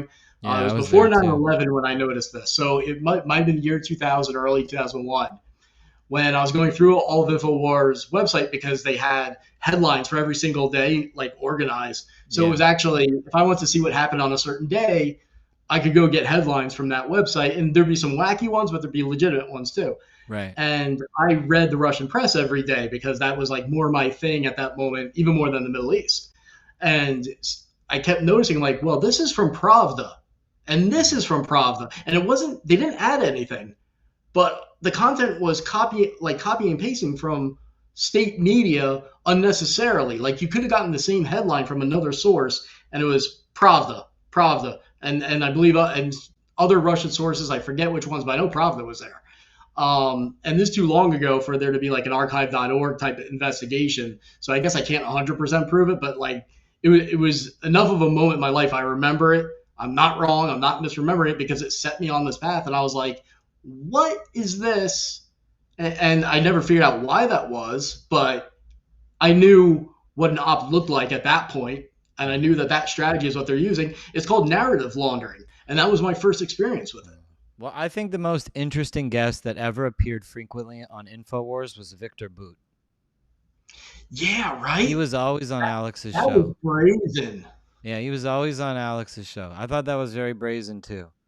He's on And a lot now. A yeah, lot. well, he was Yeah. on for the moment he got out of prison. Like I guess he listened to Alex in prison a lot. Well, And for people who don't know, he was convicted of being an anti-American terrorist for Russian that was the intelligence. guy they exchanged for Brittany Griner, Yeah, he was like a the legendary trans arms dealer basketball for player. Russian Yeah. intelligence, arming terrorists. We He was called specifically the Merchant of prosecuted him. Death, the Warlord, the Weapons Dealer. Nicolas Cage made a movie about him called The Yep. Merchant of Death. Nicolas Cage played him in a movie. Yeah, And he was in he's a prison. super He was in villain. life in prison, and he was a part of a prisoner exchange for Brittany Griner because she got caught with like a few joints as a Yeah, right. WNBA star, and Russia's like, she's got a penis. And Yeah, Joe Biden covered for it, and they're like, no, take the warlord, take the warlord, yeah, yeah. And he's like a super villain, but I think we specifically got him on charges related to selling weapons to FARC, which is a communist terrorist group out of Colombia. So the Yeah. idea that this guy can go to jail because he's arming communist terrorists, and then he gets released, and then like, what's he do? He starts appealing on Alex Jones's show all the time, like a Yeah. lot. He was like the That's main nuts. witness. He like how Alex would always bring I never missed an episode. I loved Alex for a very long time, and I was very grateful to be a part of Infowars. Like tremendously grateful. I hope my videos are still on banned. I hope banned video is on the archives because since it got taken down, it was a source of great pride. I loved being a part of the media company, but but yeah, every time he came on, I was always like, that is like Alex has an expert witness like Jane Ruby or all sorts of different Jay Dyer leading the fourth hour or whatever. And Victor Boot would take the fourth hour. Victor Boot would take everything. He would get all these sets, and Alex would sit there and be like, Putin, what's going on? And he is a great witness to have, like an incredible guest if you're a journalist. Like, that's like the most frontline guy you could possibly imagine. But Sure. the veracity which he would appear on the show and how often he would appear, it wasn't just like we got this It's crazy weird. witness. He was almost like a contributor at some point. He was like he was a big contributor to Infowars. Yeah, I saw him just on there the other day. They were promoting him because Alex was, I guess, needed a guest host or something, Mm-hmm. and but whoever it was, he was on there a long time. It's not like he's going to him for the Russian perspective. He's going to him for Russian propaganda. I mean, to like he's just giving him just let him go, and he doesn't educate the audience about like he was arrested for arming communist terrorists or anything, or educate his audience about Russian narrative laundering or any of that. So he leaves his audience completely disarmed to the exact strategy that Victor Boot deploys and then gives him free reign. He does And that with I mean, this Fuentes doesn't too. happen without conversations. So there's conversations happened somewhere between Alex Jones and Victor Boot and probably other Russians. I don't know what happened, but just know it like it's not as simple as like him saying, "Oh, I just need a guest," and Victor Boot shows up. Like, No, you no, don't get there's Victor something Boot different. like that. No, I actually Yeah, don't want to like I'm since I'm deep in the world, I kind of can understand how it would happen, but like really. but like he does it with Fuentes too. Like he kind of softballs, like you're the expert, you're the guy, you're the main one. Like what has happened? Nick, tell us all about what's gonna happen between Right. Hezbollah and Israel, because I don't know. I'm just dumb goy. Yeah, I'm just dumb goy. He kind of plays that role, which sucks because yeah. Alex is so smart and so deep, and he like abdicates himself over for lesser people all the time, and then he just like you know I don't know. I think I'm very disappointed where Alex Jones. I mean, it's his life. He lost his source of income, and this is Mm. no wonder. He lost a lot of independence and sovereignty. This is no wonder where he ended up. I mean, but I also think that's what like one of the things that I have is like in the 3 or 4 years that I was a part of Band Video, like I suffered so much political backlash. I was the center of so much clickage, tens of millions of views of so many different things. Uh, Even now with Spencer Pratt, one time Karen Bass, there was like a pogrom in the Jewish neighborhood. Like 350 people tried to. I did a show on it. It's on my Rumble. They tried to take over a synagogue, Adas Torah in Los Angeles. There was a real estate summit for properties inside the Green Line for families who want to move to Israel because of anti-Semitism, and they made this Free Palestine movement saying that they're selling houses in Gaza, and literally there was so many fights, like 80 fights in the streets. It was so crazy. I had all the witnesses on because I have a security company in the Jewish neighborhood, and Mm. I work with the chief of police Jim McDonald and everybody. This was before, and so Karen Bass, the current mayor, asked me to go to this press conference with her, right? And like stand behind her as she addressed the Jewish community. So I'm like, I came from work. I was like, everybody's in suits and ties. I'm wearing an Infowars hat and a hoodie, and I'm standing behind Karen Bass, and it goes super viral in the liberal world. Like the only time I've ever gone viral in the liberal world, and they were like, and this cut me on the wall of CARE, the Council of American Islamic Relations, their wall of shame, labeled me the anti-Semitic rabid neo-Nazi Adam King at Infowars. Karen Bass Oh, is standing with this. It was crazy. Alex didn't want to talk about it. The time I made a law in California protecting gun owners' rights, Alex didn't want to talk about it. Every cool. single Jew thing, every time he had Stu Peters or Red Heifer or this or that, I did the Red Heifer. Didn't want to talk about it. The only time Alex ever had me on his show was to debate him if Tucker Carlson was an anti-Semite or not. And I think that there Huh. was a tremendous amount of conversations that were missing that would have benefited America greatly if Oh, they were sure. had between Alex and Sure. I. But that was the only thing he ever wanted to talk to me about was, is Tucker Carlson a neo-Nazi or is Tucker Carlson an anti-Semite? And but the meantime, he's like, Nick Fuentes is recovery agent and Victor Boots propagandist. So Yeah, yeah. It's really, but when this is all over one day, because it's gonna fall apart. I mean, it's not sustainable. I don't think. I don't think they're gonna win. I don't think they're gonna win. I don't think they're This is going to gonna win be either. And I always fascinating wonder one. if I'm going to get like a call for a Senate hearing or something on like what I saw. I'm not going to That might reveal. happen. I'm It not here might. to reveal private stuff on camera, but if under oath, I'm not going to like, you Yeah, know, it might happen. it's crazy that Victor Boot is on so much. That's all I got to say. I mean, Biden Yeah, literally nobody knows. gave him for Like, Brittany Griner, yeah. you know, and Like then I he get goes on Candace going to InfoWars. Russia, Go ahead. why that's like right on the nose. But Uh-huh. in many ways, the Victor Boot appearing on Alex Jones' show is like way more significant. Like how that's working, and Yeah. because it's like Candace can be, you can say, oh, she's just going to Russia because they flatter her and she wants the attention. But the Victor Boot thing is like much more mysterious, much more I know operational. how. I actually know Huh. how, and I'm not going to say publicly because I actually love this person. And like, I would wish that they would stop, but I love this person. What's their motivation? I'm not going to go further. Okay, If I have to be testify under oath, I would gladly do so. got it. Okay.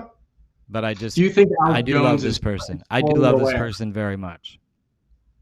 Okay. Did Alex Jones ever have a conversation that indicated to you he knew the full breadth of who Victor Boot is and Alexander Dugan? No, I only talked to Alex on a few occasions. Okay. His Sandy Hook thing was very suspicious to me. Norm Pattis, his attorney, was very weird.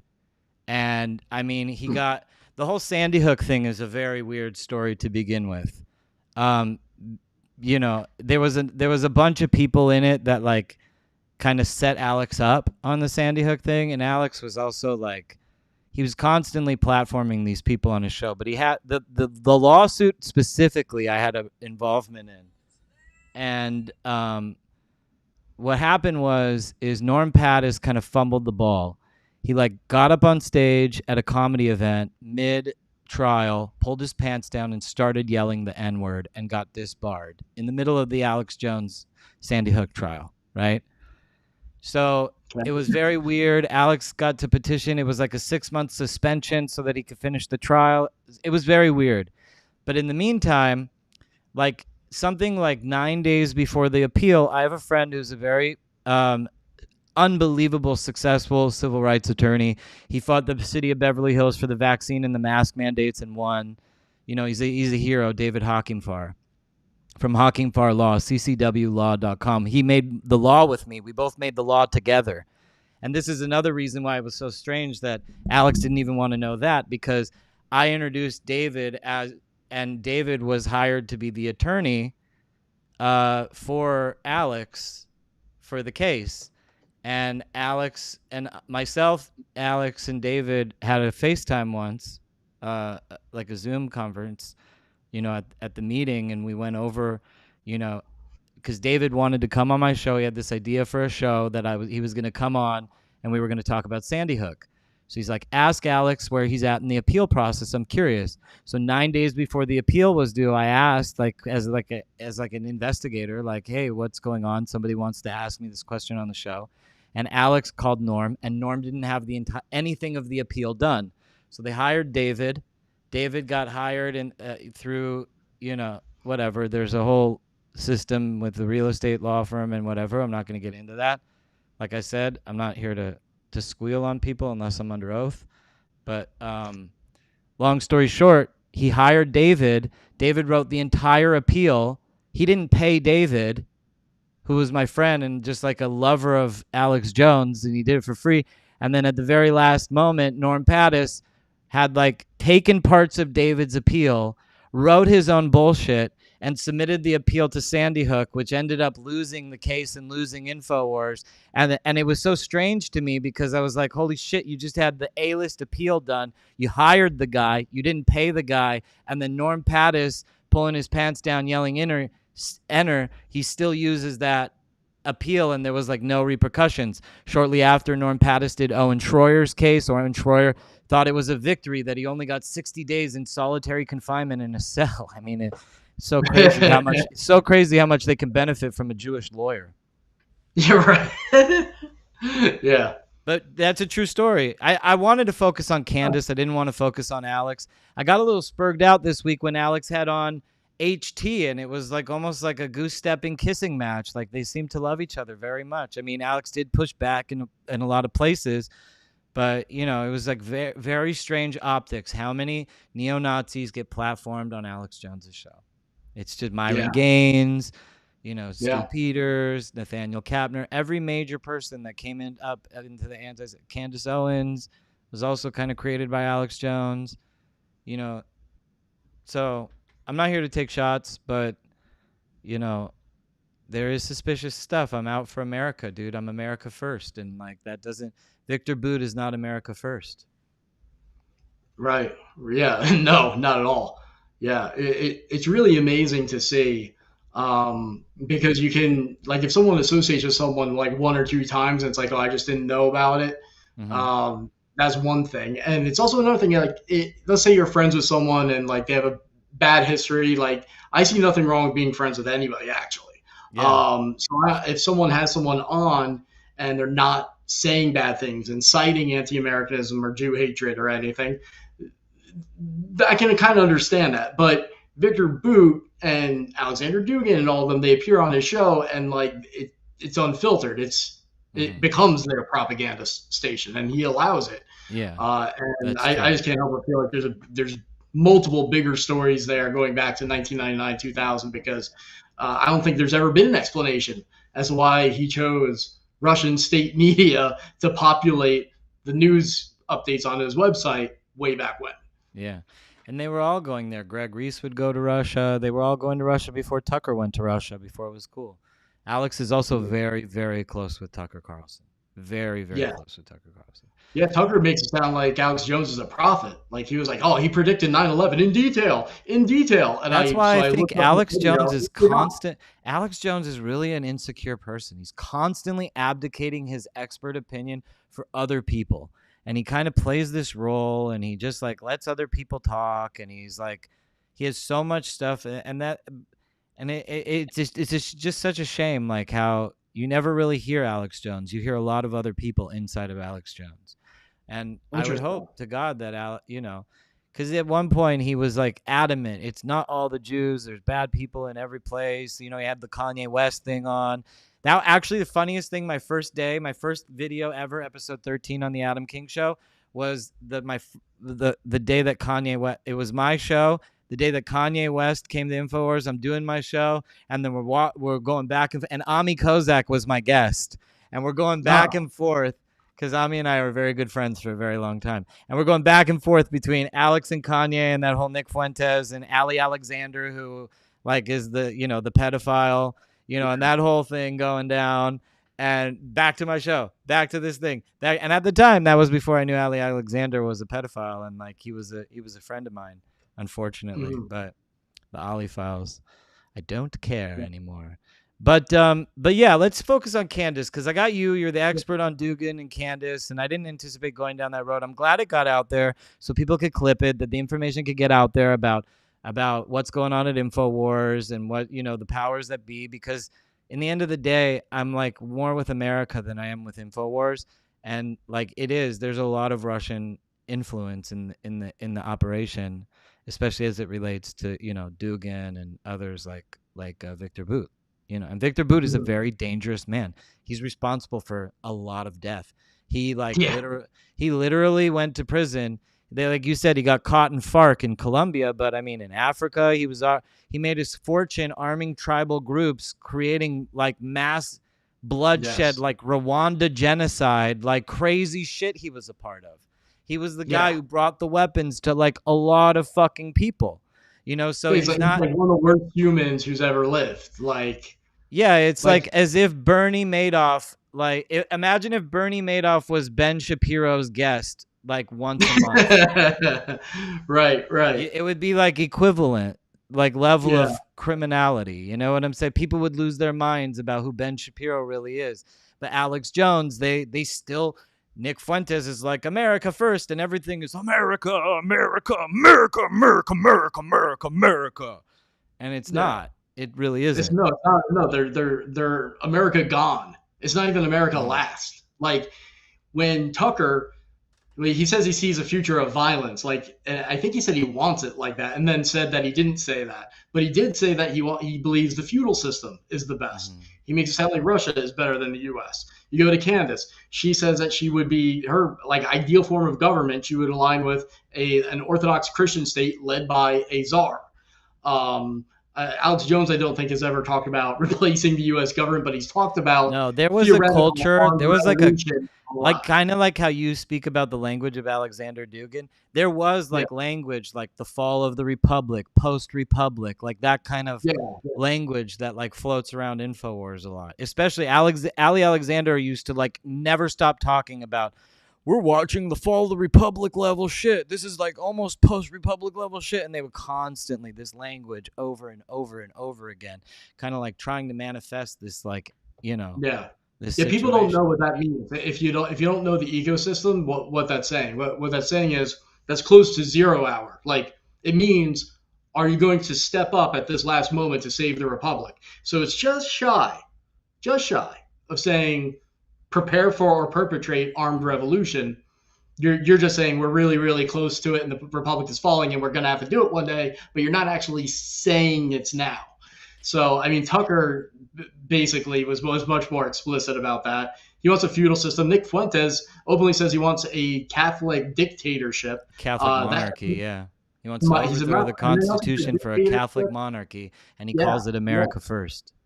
So don't tell me it's America. That's America gone. You're talking about Hmm. going back before America's founding and adopting systems like that, It's just and proclaiming them. co-opting It's no language. different That's than the all it Turtle is. Island people that want communism. Yeah, it's just co-opting language for treason, Yeah, it is. to push And, treason. and just like Co-opting the language to Confederates, push how they treason. would say that's not Hmm. treason. Yeah, why? Because it's justified. It's the same thing. Like they would get offended and say, how dare you accuse me of treason? I'm justified. Hmm. Yeah, you think you're justified in committing treason. It's still treason. And like part of the approach that I take on my show is I like to talk to these people. I mean, my whole show Yeah, is about talking to these people because I believe that truth can overpower everything, and people come back from with good ideas. I think that's one of the reasons why I've been so successful with a lot of the people in the space. And I think there's a lot of people who kind of push back on that. Like you see a lot of pushback from people like Fuentes and others, and Fuentes and his fallout with Sneeko and the Islamic American Republic. Like that's going on kind of right now, and Nazism cannot unify these two. Catholic Nazism and Islamic Nazism can't unify in these ways. And they're incompatible long term. They're a good one night stand, but they're not husband and wife. Like, and so we see that all throughout the ecosystem. And really to focus on we really haven't even focused on her at all, Candace Owens. To focus on right, her, right. like she plays such a central role in the whole thing. Yeah, She's like the one who, her and Tucker, really, not even Tucker's just platformed on X. His show only really exists on X. But Candace, and is on his own network. But Candace is like the one out of all of them. She's like, and that's why Dugan's always like, she's the one. She's yeah, practically like their Mahdi because she's accepted on YouTube. Because yeah. she's But been indoctrinated you're into not the mainstream. exaggerating, so the audience knows. They say she's divinely guided and Yeah. all this stuff. And Yeah, she has dreams about the Charlie Kirk stuff and everything. And it's actually very suspicious. They have a lot to gain from Charlie Kirk's assassination, yeah, especially with what you said with Mappin and Turning Point UK. Like it's almost like they have all the branding rights for Turning Point without Charlie there. I would consider them a prime suspect, and like the way that she would put me in the loop of Charlie's assassination, and like I would get death threats. She knew I would get death threats. She's not yeah, stupid. She knows she's inciting an angry mob, just like when you were talking about certain things, where Alex, this post Republic level, where it like incites the mob. We gotta go, boys. We gotta fight for America, boys. And you got you know, like that kind of energy. Like that's like the incitement of a pogrom type energy. And Candace is the like, I'm not crazy. yeah. I'm Right. not crazy. Like inciting pogroms and doing crazy shit like that. And I know I'm getting real credible death threats, that the police are having to deal with. And so all the more so I'm thinking to myself, like accusing Erica Kirk, accusing people like that. Like this is where it really starts to play and make sense that this, like George Farmer, all these people, Candace Owens, Mappin, Dugan, these are the beneficiaries of Charlie Kirk's assassination. These are really the people who their ideology prospers in that world. Their ideology takes over in that world. The multipolarity world can happen. Charlie No, was that's such a such a good point Charlie because I was said such this an in the America text thread. first guy that he stood in the way of multipolarity, and he would also stand in the way of anybody using Turning Point for multipolarity purposes like George Farmer does today. Right. Well, George Farmer is no longer. He only lasted a few months at Turning Point UK. But still, like that makes it more suspicious. Like, oh, you launched a counterpart, and then like immediately these Russian influence operatives like they launch it and then basically take it over, Mm-hmm. and then they're out. Luckily, and now that you And they fast have forward to today, plausible cover fire. They're out. They just served. Candace served to get Charlie into the get that whole branding situation established, and Charlie's blessing, and then they're well, here's out. what I think going on in her mind. I think people haven't quite nailed it. Her psychology right now is I am the anti Erica Kirk in every way. Like that's even her international views, I think, have something to do with that. So her going to Russia and advocating for czarist Christianity, an authoritarian Christianity, hating the Jews, blasting America as a failure. This is all the direct opposite of Erica Kirk. I think she wants the stage in Russia now at this event or in the future, partially because she's jealous of the stage that Erica Kirk got after Charlie was Wow, how martyred, as interesting. I put it. So imagine this. So you have a So stage this is with like Erica her big Kirk. girl moment. This is almost, yeah, it's almost like biblical. So you have Erica Kirk with all her patriotism and her devout Christianity. She forgives her killer. Think about the morals. And she stays on stage with Trump. That drives Candace nuts. What's Candace trying to do? She's trying to get on an equal global stage with Putin and behaving in the same way and advocating ideologically the exact opposite. That's crazy. And the That's Russians, I think, see that and are crazy. scripting it. Bro, Candace was involved in the killing of Charlie Kirk, hands down. Candace and George, I'm saying it, bro. Like that's what I'm I am saying. not Like the saying way it, but she I'm motivates her laughing and crowd to enjoying you pogrom. saying it. Think about it. The way she motivates her crowd to pogrom, like they could have easily motivated Tyler Robinson. They could have easily MK Ultra'd that boy. He was just a boy with She does a radicalize her he audience. was Yes, a she has a radical culture of furry. violence. But if you believe America is going to be destroyed because of a certain group of people, it's pretty hard to then tell that person, oh, but I don't think violence is justified. Bro, Like if you're Candace going to say, killed oh, you're going Charlie. to lose everything, America's going to be destroyed and ruined by the Jews, it becomes pretty hard to tell someone, oh, but I think we haven't reached the threshold yet for violence. What is the threshold for violence? For them, Is I it feel like like they're justifying it, right? Like if you're saying America's being ruined by a certain entity, Israel or whatever, and it's going to get worse and worse, America's going to be destroyed. It's occupied. It's occupied by the huh, Israelis. Most people would say violence is justified if America were to be conquered by a foreign power, and like the Dan democracy were to Bilzerian be killed. saying like I'll go kill every single one of them. Send me over there. I'll go kill every single one of them. Cosplaying as He's Soldier of acting out Fortune. what I think many people think in their mind and don't have the balls to say or balls to do. But that's all created. Like those, like Yeah. opinions are based on what you put in your brain, just like your body feels what food you take. So that meal is being prepared. They know it's being prepared. They know the effect it has, and they have not changed their behavior.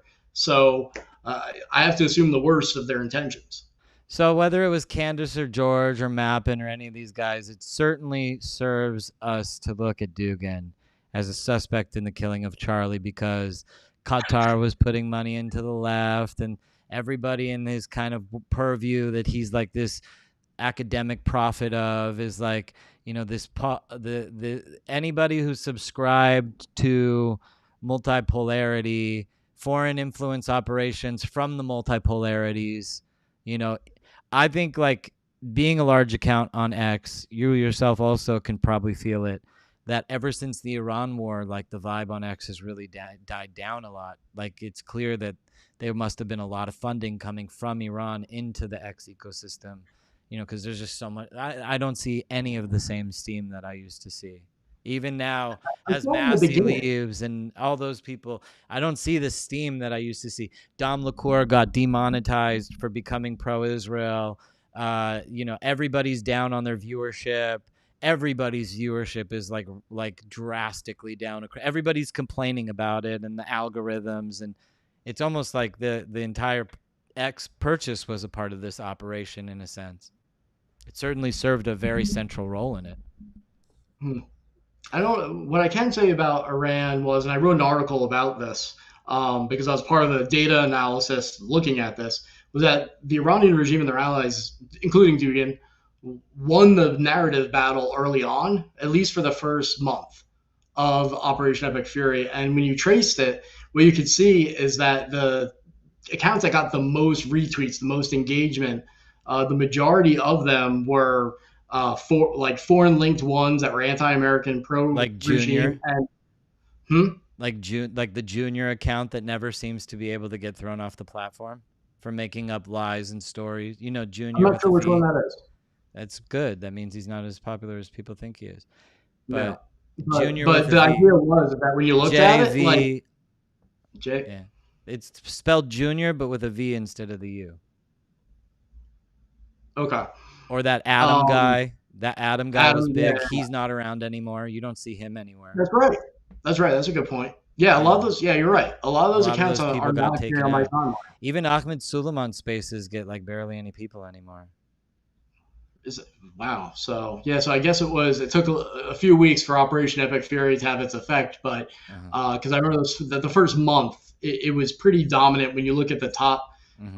tweets, and they're all amplifying each other. The narrative on X was definitely being formed by stooges of the Iranian regime and their allies. And what's funny is even the foreign accounts, they were pumping out English language content. Hmm. Like it wasn't even about speaking to their own audience. It was they were focused on getting content to Americans, and a lot of it false, saying like Epstein class, America Yeah, the is the Epstein Epstein class. class, right? That happened during the first month of Operation Epic Fury. Like that's where it really took hold, and then Candace adopted it. Dugan, I think, was one of the. He was definitely one of the first to put it out there.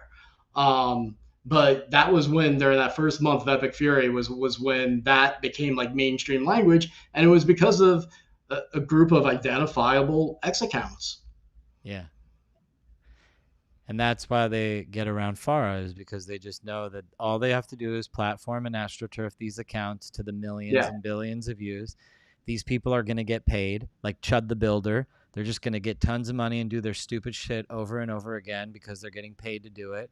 And it's like all institutional money, American institutional money paying for their foreign up. It's like the most brilliant way to get around Farah and subversively take over America while yeah, while it minimizes simultaneously your risk, trying to right? call I it mean, America first. yeah, it almost makes it.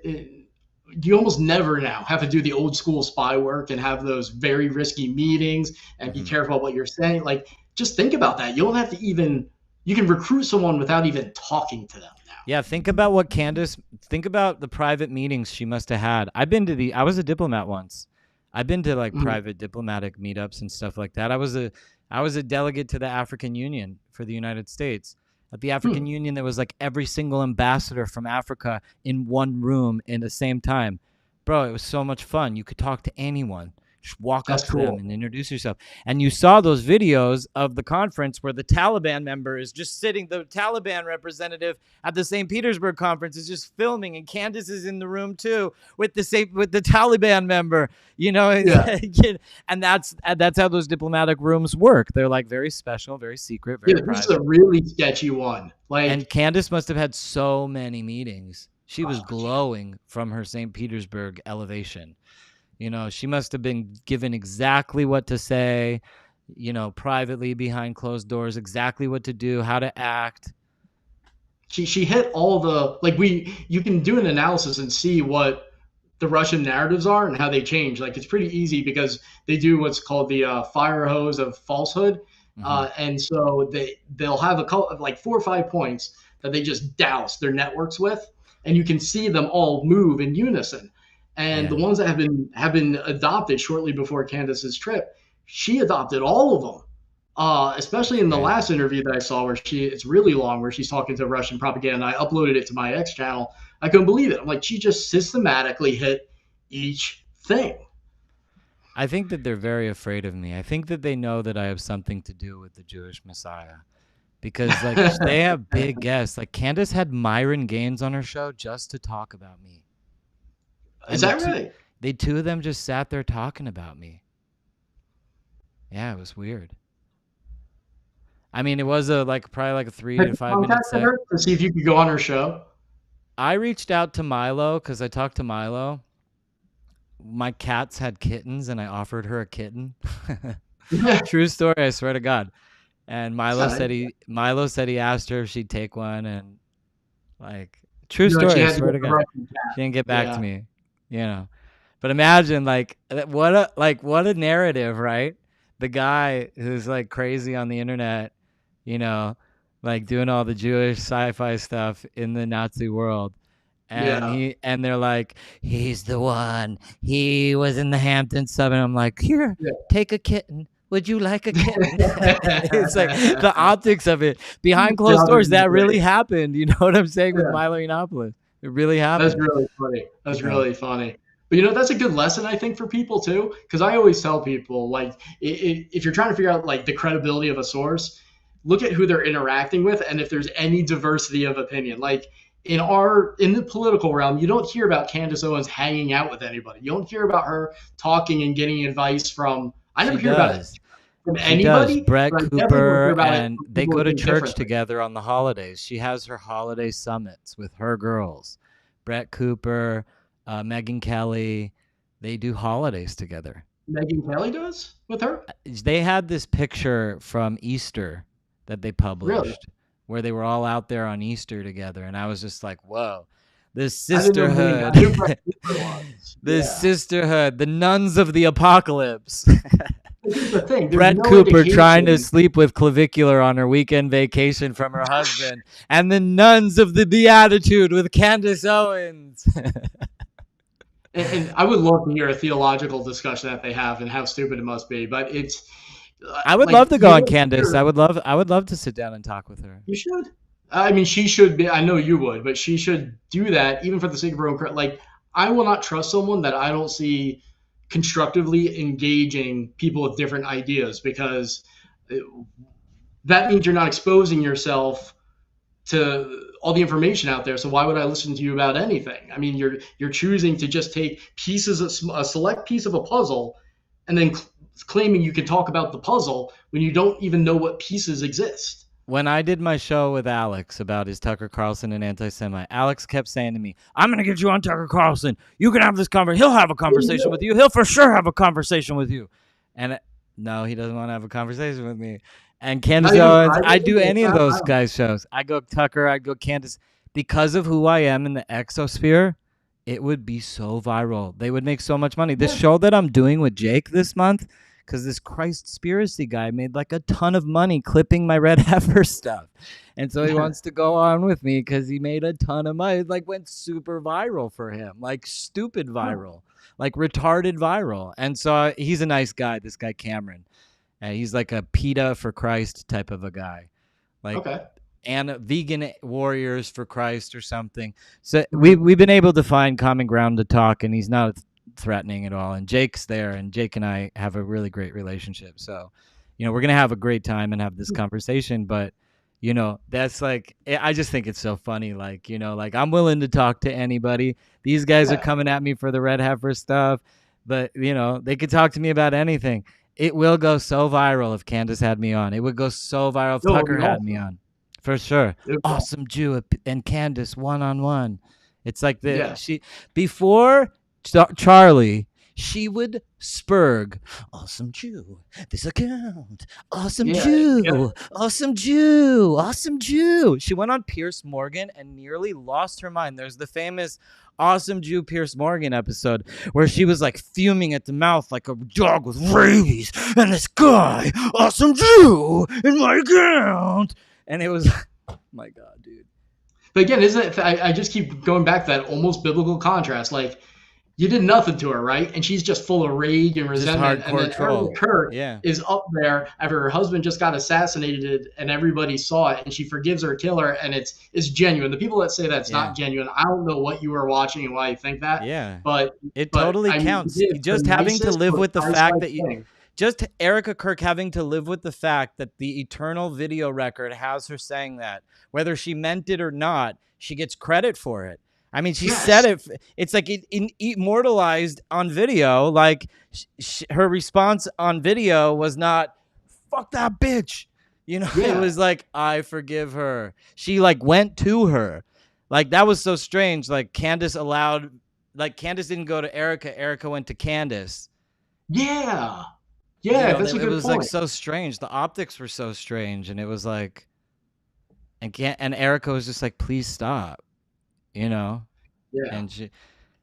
and Candace was saying, "If Erica does this, then I'll stop," and Erica did it, and then she's like, "Psych."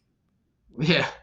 I'm telling you, this continues like mark my words. This is what's going to look like, and it's almost biblical in the contrast. You're going to have Candace Owens as the woman representing the multipolar world, and you're going to have Erica Kirk representing what I would consider to be true Christianity, pro-Western Christianity, and the Huh. West. And that's going to be the contrast. I That's can a tell you what, brilliant I know take. which side's going to win.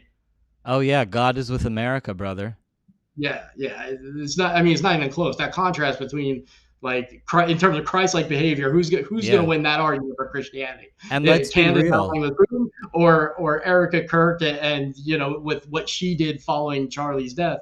I mean, I know which side is going to win. It's just sad that that fight has to take place. And in 2028, which is right around the corner, the options are clearly the Republican nominee is going to be Marco Rubio. It's pretty You much, think?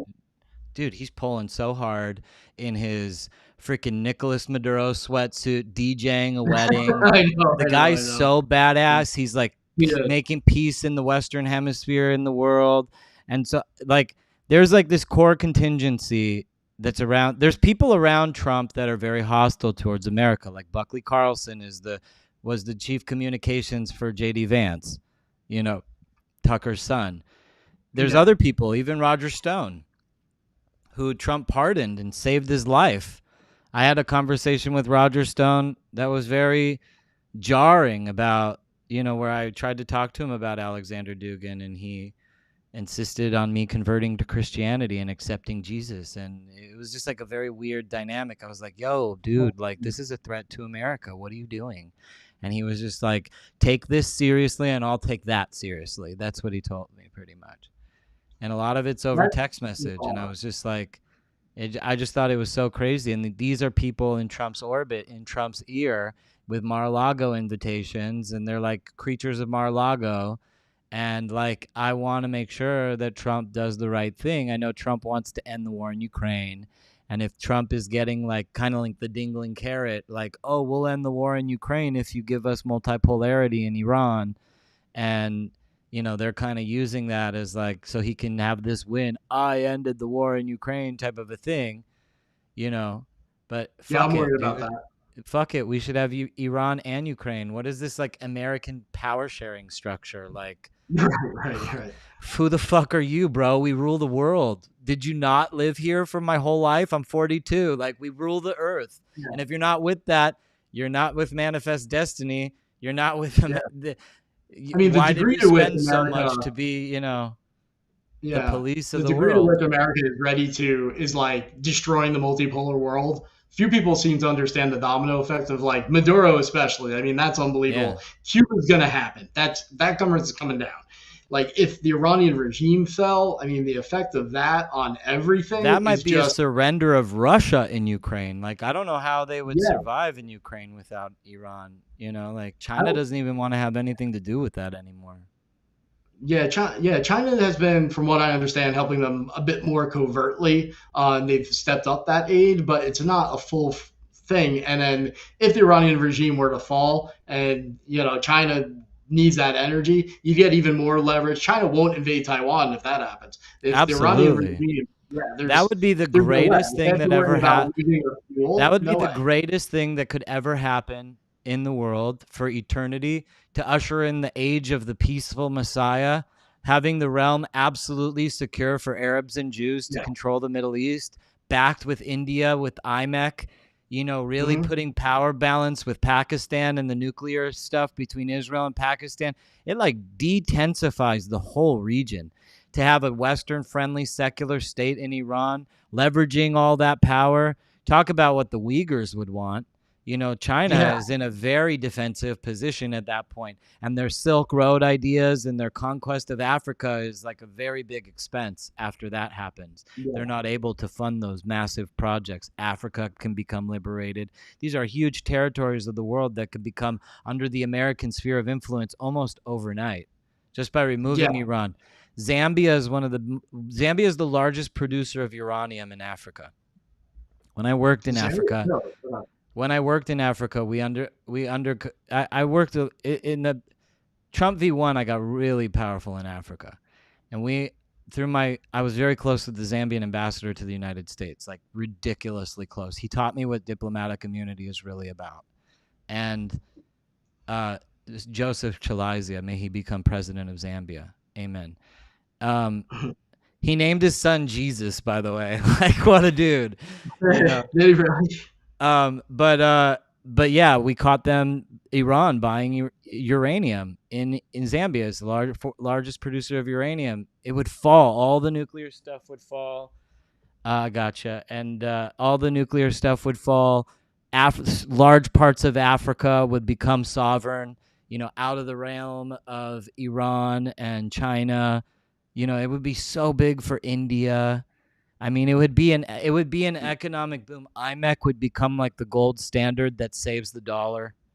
I Yeah. mean, You see, IMEC the thing is is, like when the you talk about like what we're on the edge of what we could accomplish in terms of world mhm, peace and prosperity and how that could affect everybody so rapidly, very, very fast. It just sounds, I think people are skeptical, just think of Trump saying, "Oh, I'm starting a golden age for America." So they think it's just like Trump, us being fans of Trump and repeating what he says. And it's like, no, I'm saying as an analyst who does this professionally, and I would have told you this many years ago, that if we did XYZ, that's what would usher in. And now we're doing a lot of that. And just the way things are falling together is really amazing. I mean, the multipolar world thing can be, I mean, that could be vanquished by the yeah. end of Trump's term. I mean, And I it think really could. I told this to I had Hassan Shibli on, and Hassan and I also became great friends, Oh, because he's cool. a Sufi and I'm a Kabbalist, and Oh, interesting. we had a 3 hour Yeah. show, and then we probably hung out for 4 hours after that and just talked. So that's And awesome. That's the way it should be. like I was telling him, I was like, dude, if Iran falls, the Sunnis win. There's no more conflict of Islam. Shia Islam is like a heretical movement. It's Hmm. like Mecca is controlled by the Arabs for eternity. Bro, it's like the slam dunk for Islam. You know what I'm saying? Like the whole Sunni Shia thing is pretty much over. Yeah. The only Shia power is Azerbaijan, which is like best friends with Yeah. Israel. You know what I'm saying? Yeah. Like it is a Yeah. checkmate for so many forces of good in the world. And then Abraham Accords dominate. IMEC dominates. The Middle East is going to become by far the richest place in the world, and the number one country in that like loves America. The people who want to separate, look, Nick Fuentes and Richard Spencer just did a show a while back where they were talking about Israel, like how important it is to keep Israel on American foreign aid so that we can have golden handcuffs on them. That Israel, no matter what, is going to be the dominant military force in the region, and that they want to sever this connection between America and Israel. And who does Right. that benefit? Like, it certainly doesn't benefit America. If Israel's about to win the whole freaking thing, and it's going to be backed by all that GCC money, then why wouldn't America want to be like Big Daddy and like walk through there and love its friends? Why would these people want America to disassociate and back Iran and back the Shia over the Sunni, create tension? The only reason why Qatar got so powerful the way that it did was because it sat at the axis point between Iran and the Arab Yeah. world.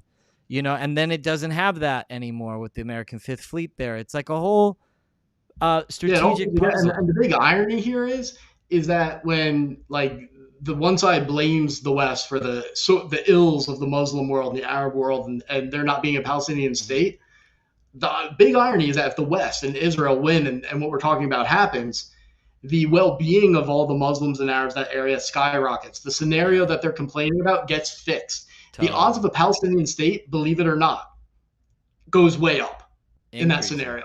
Yeah. But yeah, because Israel's more secure and can take a risk like that. Plus, if Israel's controlling Gaza Well, the and you truth have a is that partner, the odds of it happening are very zero. It's never going to happen. but the odds go up Because though. It's Greater much more Israel is likely. certainly happening, and we're like, who gives a fuck, guys? We're taking the Sinai Peninsula back. We Yeah, stopped at Syria. Southern Lebanon is ours. Just yeah. get over it.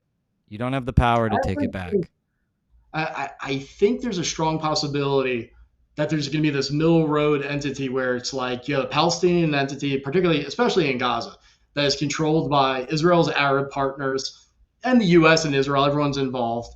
And whether it's an official Palestinian state or not, whether it's officially associated with the Palestinian Authority or not, it's going to at least be the nucleus of what you could call a state. And we might get in this really interesting part, like halfway point where one side will say, well, it's a state, but not really. It's not fully independent enough.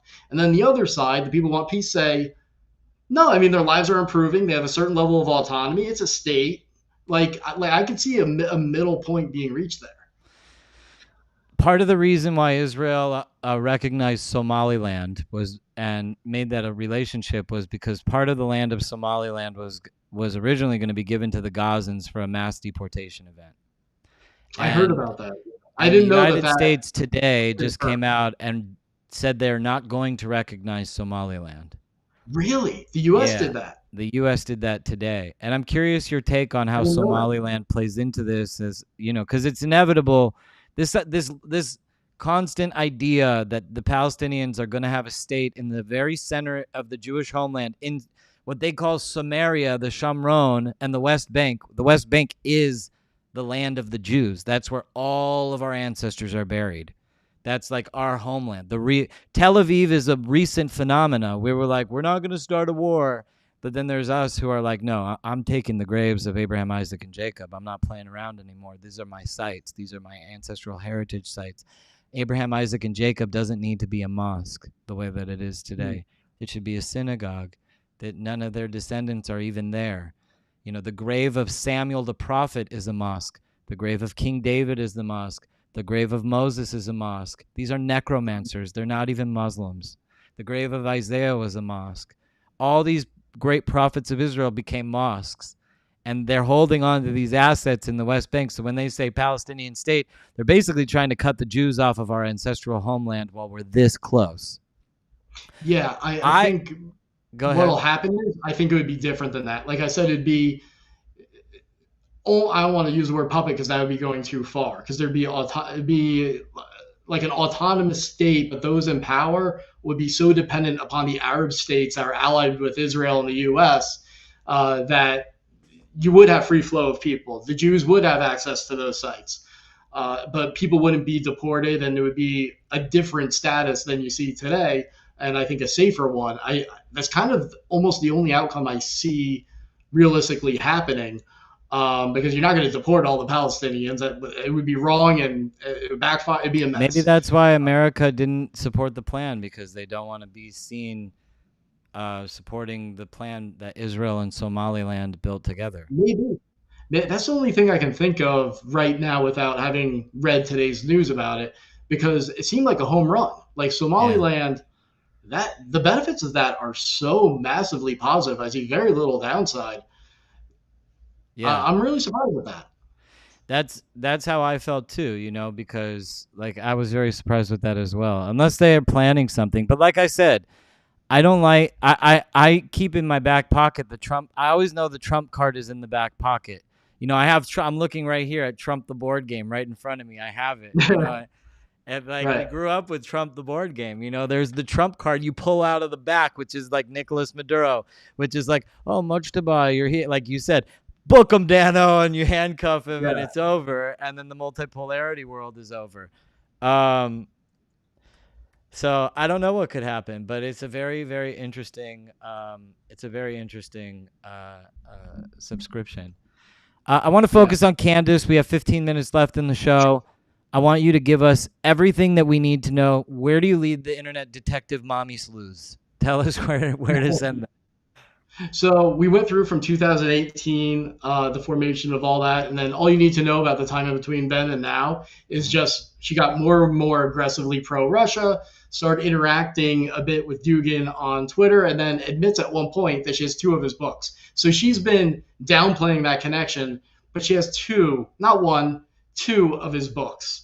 And so then she announces that she's going to Russia, and the internet gets hyped up about it, but not fully because it's just mysterious. And then she says, "Oh, well, because of the Zionist lore about Dugin, everyone talking about him, maybe I'll go meet him." Then I found out why she was going to Russia, and she was lying about it. It's to go to the St. Petersburg International Economic Forum, and Dugin is speaking there. So that was already going to happen, but she was trying to set it up as if like it's just an act of curiosity, and my critics pushed me there. Mhm. Furthermore, she's not in Russia that long. So she's saying now, oh, thank you to this forum, which, by the way, has tons of links to Russian intelligence and even Jeffrey Epstein's operation. And she says, thank you. I'm so glad I was able to fit my little panel in where she spoke for like 7 minutes, fit my panel into my vacation. No, she was in, you don't go spend all that money because she claims she paid for everything herself Mhm. without, so she's not even getting paid and it's costing her money. Go to Russia for like a week, not see most of the sites. You go to this event and then be like, oh no, I squeezed it in. Like no, that makes no sense. And That's then another after lie. you started reporting on it, she did go to the sites. Did you notice that? To Well, I think Like she's going to go to she that had that anyway. scene where she was looking at those old books in the Eastern Orthodox. She went to some Yeah, churches. that was going to She happen posed with anyway. But that's George in front, kind of what. and George looked like he just got out of an all male brothel.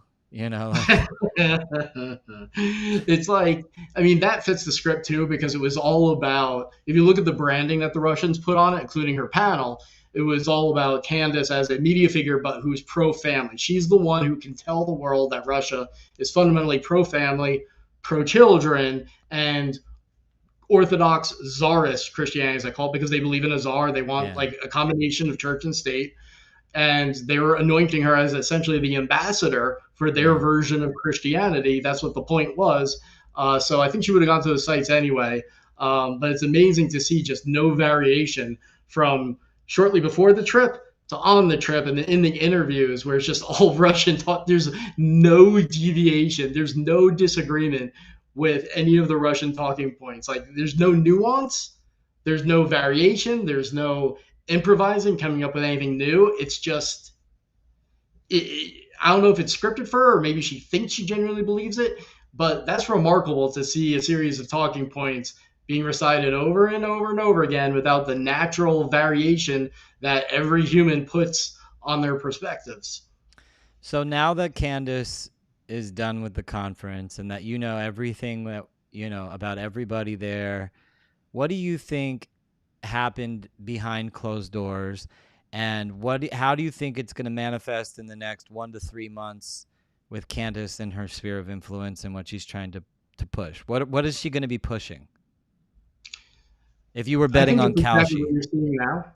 I think she's going to double down on the idea that America is not a real democracy because it persecutes its critics and means the Jews like, oh, I'm a victim and America doesn't have real free speech. There's all this persecution going on because they want to say Russia's better than them. And what's our big response? Look at Russia not having freedom. I think she's going to double down on that. A lot about the family values, a lot of stuff about making it sound as if kids that go to public school are going to be forced to become transgender, a lot of anti-LGBTQ type stuff. And regardless of what you think of that issue, I mean, You really think your kids are going to be kidnapped and forced to be transgender? Like, that's what's going on? But that's I think going to be part of the line. She says she's going back to Moscow and she'll be there for at least a month. And she said there's another country she's going to, and she's like, I bet they'll have a lot to say about that. If I had to guess which one, and I have a few reasons for thinking this. I If I had to guess, I'm not saying it's for sure. I would say it's probably Dubai, UAE, but Dubai specifically. Why? Do I want to? Okay. Well, there's a Say few it so we reasons. could clip it, and if it happens, then we clip it, and everybody knows that you're ahead of the game by months and months and months. Okay. All right. So, well, first of all, she made a very weird comment when the UAE. She usually doesn't comment on like obscure news stories. When the UAE decided like not to buy French planes because of Israel, it was something like that. But it was a response to the Israel issue. She goes, "Great job, Dubai. Maybe it's time to move there." And it was a very weird. It wasn't just like that's a weird compliment to have of all things to say if you agree with the government's actions. So that's weird. Um, the Tate brothers seem. I don't know if they're Right. fully based there, but I mean, he Big, just yeah. landed in Moscow or not Good Moscow. He landed at that observation. conference. Hmm. Yeah. What? Were the great observation? Were they at the conference too? Did they go to the conference? They were at least welcomed in Moscow at the exact same time. So they I were would in assume they went to Moscow. the They were conference. in Moscow at the same time that Candace was there. Yes, Interesting. and well, she was in St. Petersburg. I Uh mean, huh. come on. Yeah. And we know that the Tate brothers have been They're longtime very friends of close with George George Farmer. Farmer. Yeah. And we don't know why they haven't talked about it. So they're based out of Dubai. And what's one of the crimes that we know that the Tate brothers are really good at? That it doesn't get as much attention. It's not paying taxes. It's shifting assets. So what's the best way? All right, fine. I'll just say it. If you're being sued by a bunch of people and you're worried you're going to lose and you're going to lose everything, what is basically your only option if you want to save your assets, if you want to have a media platform and not worry about US sanctions coming against you? You go to Russia or Dubai, or you Hmm. go to Russia and put your assets in Dubai. That's the best. Interesting. So interesting. So, I mean, there's reasons So I would say you? that, So if you were but betting I'm on not accusing Kalshi, her of that. But if that's what she wants to do, that behavior would line up. so if you were betting on Kalshi, would you say that Andrew Tate knows he's about to get prosecuted and he's moving his assets? I think he already has because his brother has openly said, like in an interview, he was like, "I spend nine figures, but on paper I have no money." So they openly say that they hide their assets internationally so that they can't be got. And that seems to be a very useful strategy for Candace right now and her husband with the lawsuits that they're facing. I'm just saying it would be in their interest if they want to preserve that wealth to make themselves aware of that knowledge. I'm not accusing them of doing it or intending to do it, but there are behaviors that would be consistent with it, and there Hmm. are people around them that know how to do it. Mm, very fascinating. So behind the scenes, you think maybe Candace met with the Tates. It's Behind the scene, remarkably coincidental. I do you mean, think that she might have yeah. possibly met with Putin? Well, I think she's going. I think she might be about to because she just bragged that they invited her to Putin's speech. Hmm. And I've been saying that I suspect there's a bigger media moment planned because it doesn't make sense that Russia would only use her for 5 to 7 minutes on a panel with five other people with other events going on, not even main stage. They didn't even put her on main stage. You're talking The about idea St. of Petersburg. yeah, in the St. Petersburg, yeah, it's still not And she over. got all the clout, the cameras in her face like crazy. For a 5 minute panel that she shared with five people and a moderator, does that make sense? I don't think it does. No. And so the idea that they're not putting her on the main It stage. makes sense if Alexander Dugin is being mainstreamed even further as the political ideology of Russia, and that because she's his prime asset. She's his But prime even asset, then, even then, accepted and paid by the mainstream institutions like YouTube. but even then, yeah, Candace is the biggest star there internationally. You're not putting her on the main stage. You're just putting her in a That panel with is a bunch of very other weird. panels. Yeah, that's So, very and weird. here's the thing: why'd she do the trip? She makes it sound as if she just fit this event into her pre-scheduled vacation, which is crap. And oh, so you only went to Russia for a week, and it just so happened to line with your vacation. So then you based your vacation around it. No, that doesn't. No, that's not what happened. And so, are we really to believe that she went to Russia and risked her kids' lives because it's a war zone that the State Department says Americans do not go there, do not go there? She brings her kids there on her own dime without getting paid just to go to this highly suspicious event that's going to be the most secure location on Russian territory at any point in the year because Putin's there. All the VIPs are there. If you want to have secret meetings, this is the one you go to. And we believe that she's Yeah. supposed to go there for 5 minutes on a I mean, for panel. crying out loud, the Taliban was there. Right, right. So the only thing that makes sense to me is that there's really important secret meetings happening, and or because even that doesn't fully explain it. There's a bigger event on the main stage involving Putin. That's the only thing that makes sense. That she's going to appear on stage with Putin, you think? Or he's going to acknowledge her or something, because why would they not have her on main stage? Why would she go there without being on main When stage? is it over?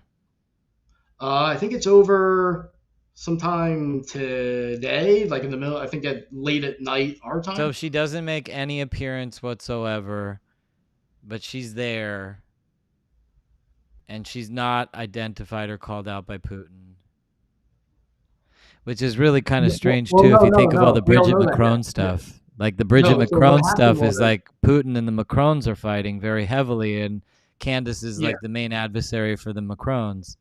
So much so right, that which the Macrons are Russian lobbying intelligence also Washington on confirmed. behalf of. Yeah, but let me clarify though. It's what I'm saying is that Putin has not spoken yet. She just boasted, just like in the past few hours, that she just got invited to his speech. So is that the big media moment, or is something else going to happen? Because it's so weird that she would do all this to go to an event to speak for 5 minutes on an obscure panel, and they wouldn't put her on the main stage, and that she would go there without being on the main stage. And now she just broke the news that she's been invited to Putin's speech, so she's building up momentum for Putin's speech. Maybe nothing happens. It would be weird. It would be weird if he, with that momentum, if he doesn't at least acknowledge her or take a picture with her or something. She has this post from 8 hours ago. Mm-hmm. Great news. Thanks to the wall to wall Western media meltdown of my trip to Russia, which really there is no meltdown. It's only like a bunch of people like you on X. We're not, how many views did you get on this? Like you're the main guy? Like it's very small amount Uh, of views. there were two that got 2 million views. Okay, that's still very small. Yeah, Um, I've gotten like tens of millions of views on things before. really. Yeah, yeah. The It's biggest post relatively. I ever had was 12.1 million views. Whew. Um, That's a- Russia, their entire nation became aware of my presence here. I have now been cordially invited to hear President Putin speak today at SPIEF. Cordially invited. You're right, dude. She's This lying. is why we say there is no such thing as bad press. So she's like priding the fact that she's got this invitation. Also, isn't it kind of weird how Trump sent an entire delegation, including the architect building his ballroom, and yet Zionists never accuse any of them of being a Russian spy? It's almost as if the people who refuse to peddle their talking points get smeared. Stay tuned. She's And so deceptive. She's deliberately deceptive. like America has to send a delegation there, right? I mean, it's the St. Petersburg Economic Forum. We always do that. I It's mean, like in the World 2003, Economic Forum. It's the same thing. Amer- yeah, and our delegation is not going around saying that Russia is better than the United States. I mean, it's not a fair comparison at all. And her making it sound like, oh, think about the lies here, all right? Oh, I might meet with Dugin just because of my critics making me curious about it. Oh, the Russian media and everyone is interviewing me. Why? Because of my critics making a big deal about it. Oh, I'm going to Putin's big speech. I got an invitation. I didn't know about it. Why? Oh, because of my critics. Hmm. That's the consistent lie across each thing that she does to make it sound as if it all just so happens. She knew all this in advance. Come on. Bro, That's crazy. That's so crazy. It's mind blowing. It's so magnanimous. I hope It's she evil. finally gets deplatformed from YouTube. I think I'm calling out YouTube right now. YouTube, with all the stuff, you should at least demonetize her and prove that you're not a part of the financing of this foreign influence operation. If Trump had the whole Mueller, I was actually in the Mueller investigation. They, Okay. alongside of all those people. I wasn't. I never been to Russia. I never. If all that was so heavy, like we're all worried about Russian influence in America, YouTube paying Candace Owens $100,000 an episode when she's clearly compromised. I mean, she's a ward of the British Crown. I mean, she's the Hmm. lordess. Her husband is the lord farmer. She's a ward of the crown. She's not. I don't know how you could be. She is a British citizen because of that, but I don't know how you could be loyal to America and be a part of the House of Lords specifically at the same time. Maybe you could be loyal to America as a dual citizen with England as like a commoner, but like to be a part of the House of Lords kind of implores a different understanding of the situation. So then she's also in Russia at the same time, and she's out with, talking about what the Jews did to Tsar Nicholas, who, cousin of the crown. Tsar Nicholas was a cousin of the crown of England, the Romanov family. Yeah. And it all kind of like you could all kind of see it. I always suspected that the Crown of England was also involved in their dubious, not like MI6, but like the intelligence of the Crown itself functions through the House of Lords, and they have like Prince Andrew Jeffrey Epstein shit. Like that's all being utilized for that type of intelligence. I know you got to go. We're Yeah. running out of time here, but I'll say, since you want me to predict things. yeah, I Uh, want you to give us I want you to all stay as right. long as you can, say as much as you can, make as many clips, sound bites as we can, so we can get this information out to as many people as possible. So hopefully we could bust these people, demonetize her on YouTube, take her off of YouTube, and win back space in the media war for America. Go. Okay. Yeah. So basically, if you go to my ex Ryan Mauro, you'll see just I've done a lot of reporting, including releasing this information before the op in Russia with her there could kick off, which I'm proud of because the Russian strategy is all about first impressions. So the people that helped me, who I've tagged in my posts in doing this, like we beat the op because we built the momentum in a negative context leading up to it, and to the point where she had to acknowledge it. What Russia was hoping was that she would lie about the trip, and then her being at that event and going to Putin's speech would all be a surprise, and they'd be able to craft that whole circus. And we torpedoed it. Now, what do I think is going to happen next? Like I said, I think during Putin's speech, I find it hard to believe he's not going to at least acknowledge her.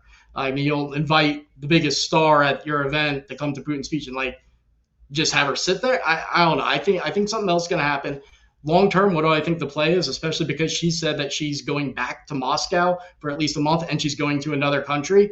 That I think the indications are it's UAE or Dubai. The only explanation I can get, and there are things that I haven't quite written yet that indicate this. If I had to gamble, and this isn't an accusation, this is just an opinion and an analysis of behavior, I think they are moving their assets to Russia and possibly Dubai, and Candace and her family are going to end up in Russia. It would make sense too that Russia would shield her from the Macrons. And so the original author of the conspiracy theory about Macron's wife, who is very pro Putin, it just so happens, when she first got sued and lost, but then it got overturned by the French court, she filed for asylum in Russia. Wow. So why would that same script not apply here? Candace is a bigger star than that person, than the other Wow. person promoting the theory. So based on the patterns of how that played out, even before learning about Candace's trip, I would say based on the patterns, if she were to get sued and think she's going to lose, that's what we know has happened prior. Now she's going to Russia. There's an impression that she went to St. Petersburg on short notice. That's the impression that it gets. And what happened just weeks prior to her announcing she's going to Russia? The new lawsuits. Hmm. that most people say she's going to lose. So she gets hit with these lawsuits, the last one being the biggest, where people are like, she's going down. She suddenly announces that she's going to Russia, doesn't say the real reason, she lies about it, ends up at the most secure part of Russia around the year, the best spot to have secret meetings at, says she's going to come back, go to another country that might upset people, and then and that's that. So she's going to return to Russia, but she's also in a month going to visit another country. If she is concerned about asset protection, because think about this again, We have a lot. she loves her kids, right? I believe she loves her kids, absolutely. It takes a lot, even if she believes in the bear, even if she believes that Russia's great. It takes a lot for a mother to bring her kids to a war zone. And having a platform doesn't quite explain it. Even working with the Russians in some way doesn't quite explain it. It's your kids. What does explain it is a belief that you're about to lose everything and you have no choice. And if you believe that, the only option you have is to go to Russia physically and move there. Surprise move there.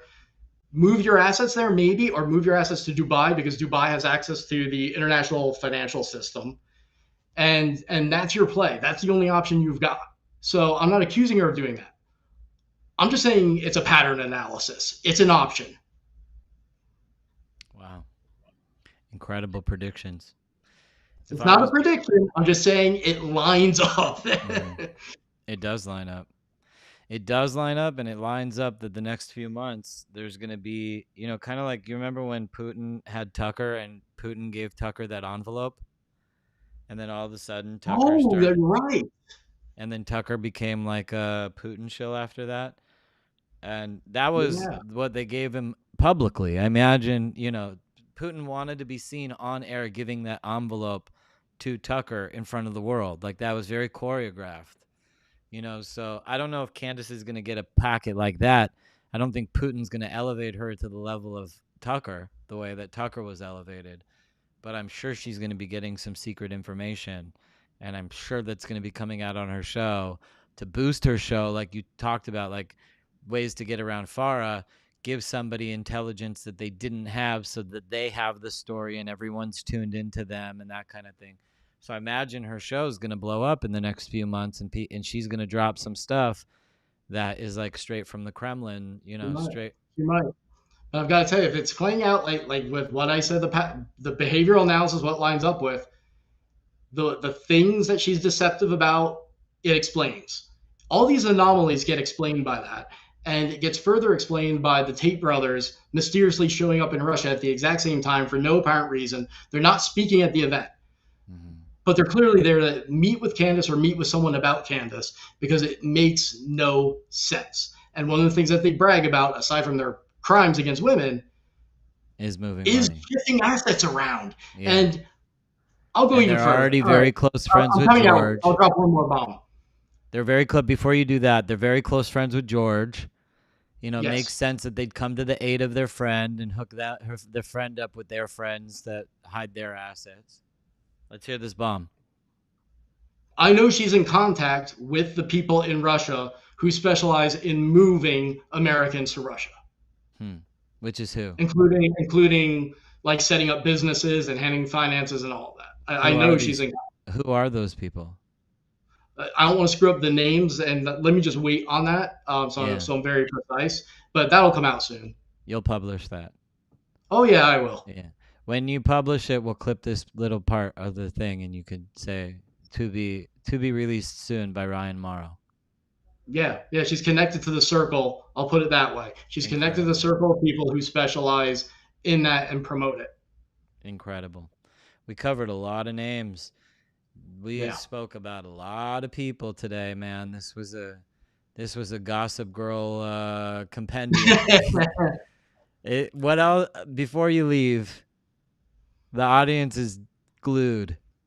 What is let's Candace, the ecosystem, Tucker, Alex Jones, Theo Vaughn, the whole thing, everything combined. Alexander Dugan, biggest threat to America. What do we do to stop it? And any other words of wisdom that you want to leave for the audience that we could impart? I would say the best thing we could do is when you find smoking guns, not just share them with your friends, but share them even with people you don't know, Hmm. who are fans of these individuals. Because how did they build a following? It was by the fire hose of falsehood, just by saturation. We need a fire hose of truth. And our big problem is that this info op is able to get into our ecosystems and our feeds. Our responses do not get into theirs. Hmm. And so there has to be an effort to change that, to influence the algorithms in the same way, in a righteous, truthful way, but to get the information back into their audience, to undercut it. I think they're doing a good job of shooting themselves in the foot. I think we had a turning point this week, that really, I think things are going to be different now because of the way this was handled, and frankly, because of the people who helped me expose this operation, before she could even go to that event. I really think we've had a decisive victory over the past week. Yeah, we Um, have. that's something that we can do. If people want to support me through my nonprofit, it's tax deductible. You can go to ryanmauro.com. The name of it is the Mauro Institute. And especially at this particular moment, I'm very dependent on people who believe in this work supporting it. So it's a gamble from month to month. It's a nerve wracking gamble. Yeah. Um, financially, it's a gamble each month to be able to do this type of thing. So I do require to continue people's help. Yeah, go to ryanmorrow.com, everybody. This guy's crushing it for America. This guy's Thank you. crushing it for America. I've been watching you online for years. I'm so glad that I got to have you on. Oh, thank Such a you. cool conversation. Like, I understand we're brothers in arms in a foxhole firing at the enemy, and so we got to focus on it. But I really enjoyed the conversation we had about Christianity and Judaism and the Messiah. And Yeah, at a future date, when we're not having to fight the enemy, maybe we can continue that conversation and learn more sure, about each other and further build the sure. bridge between Christians and Jews. Yeah, absolutely. Really, really great show, Ryan. Thank you so much for your wise wisdom, predictions. So much was covered. I didn't anticipate. I was like, audience, I was like, hey, like, can you give me 90 minutes so that I can have a lot to clip from? And the brother gave me 2 hours and 40 minutes over here. So I want to thank you so much. We're going to get a lot of clips from this and hopefully change some hearts and minds away from Awesome. these people. But you are awesome, man. Thank you and God bless. Thank you. I'll All right, talk to you God bless. real soon. We'll have a spiritual Yeah, symposium that has nothing to do with politics soon. I got to hear let's more do about it. what you got. Let's do it. I love it. Yeah. Thanks so much for having me. God bless, brother. I'll see you soon. See ya. All right, folks, there you have it. Ryan Mauro coming through. And guys, I got to leave you with a song because the whole time I was listening to this guy and everything going on and the world changing, I just had this song stuck in my head. I nearly forgot about the I nearly forgot about the USB drive, but this song was in my head the whole time. I want to play it for you. It's called Never Uprooted Again by Dove Shern. Take us out.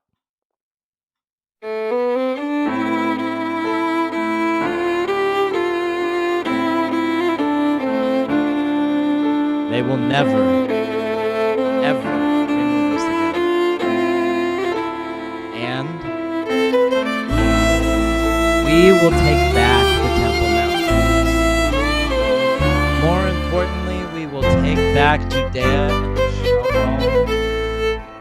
Shafti Echvutami, Shafti Echvutami, Shafti Greater Echvutami Israel. I love it.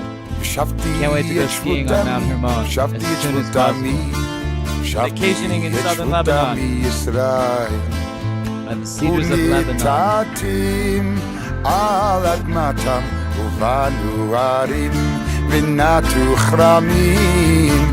Amar Hashem Elokecha, Amar Hashem Elokecha, V'lo yinachu, V'lo yinachu od, Kayal admatam, Hashem natati lahem. Hey, la la la la la la la la. La la la la la la la la la la la la God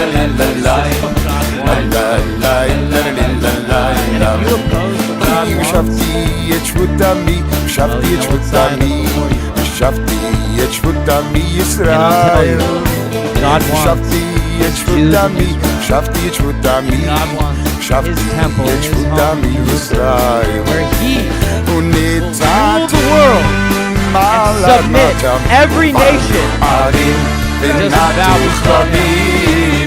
Every knee will bow and every tongue will profess his Lord for eternity.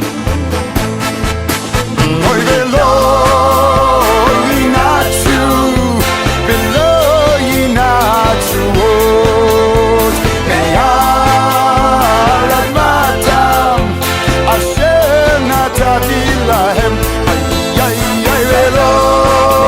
Israel, or that space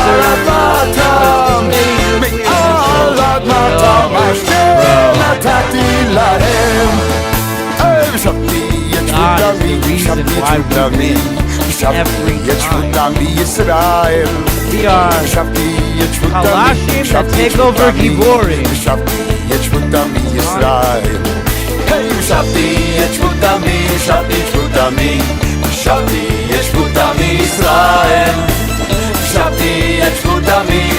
And we're not going to stop until Bible prophecies are fulfilled and the Mashiach is here and the redemption comes upon us and spills the yoke of eternality upon our souls.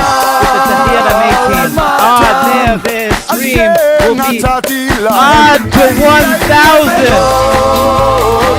Ad to eternity. Kol Yamei Chayecha. That's what's happening here, folks. Arrival.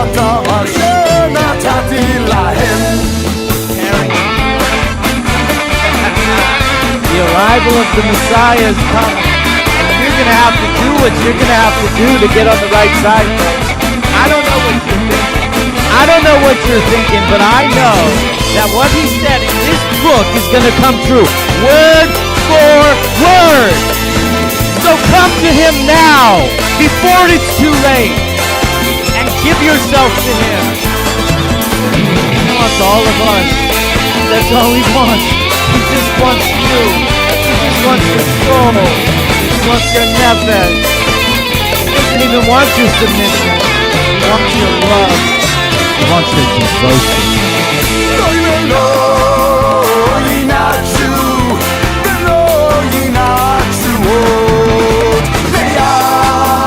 Nothing you can do to stop it. It's his will. There's no multipolarity.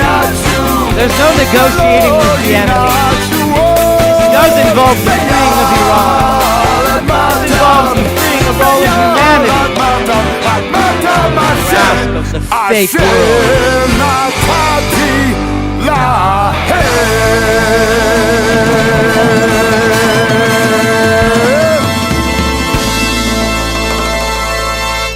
Thank you all. God bless you. God bless the United States of America. God bless Israel. And God bless my kingdom of Judah. Shalom.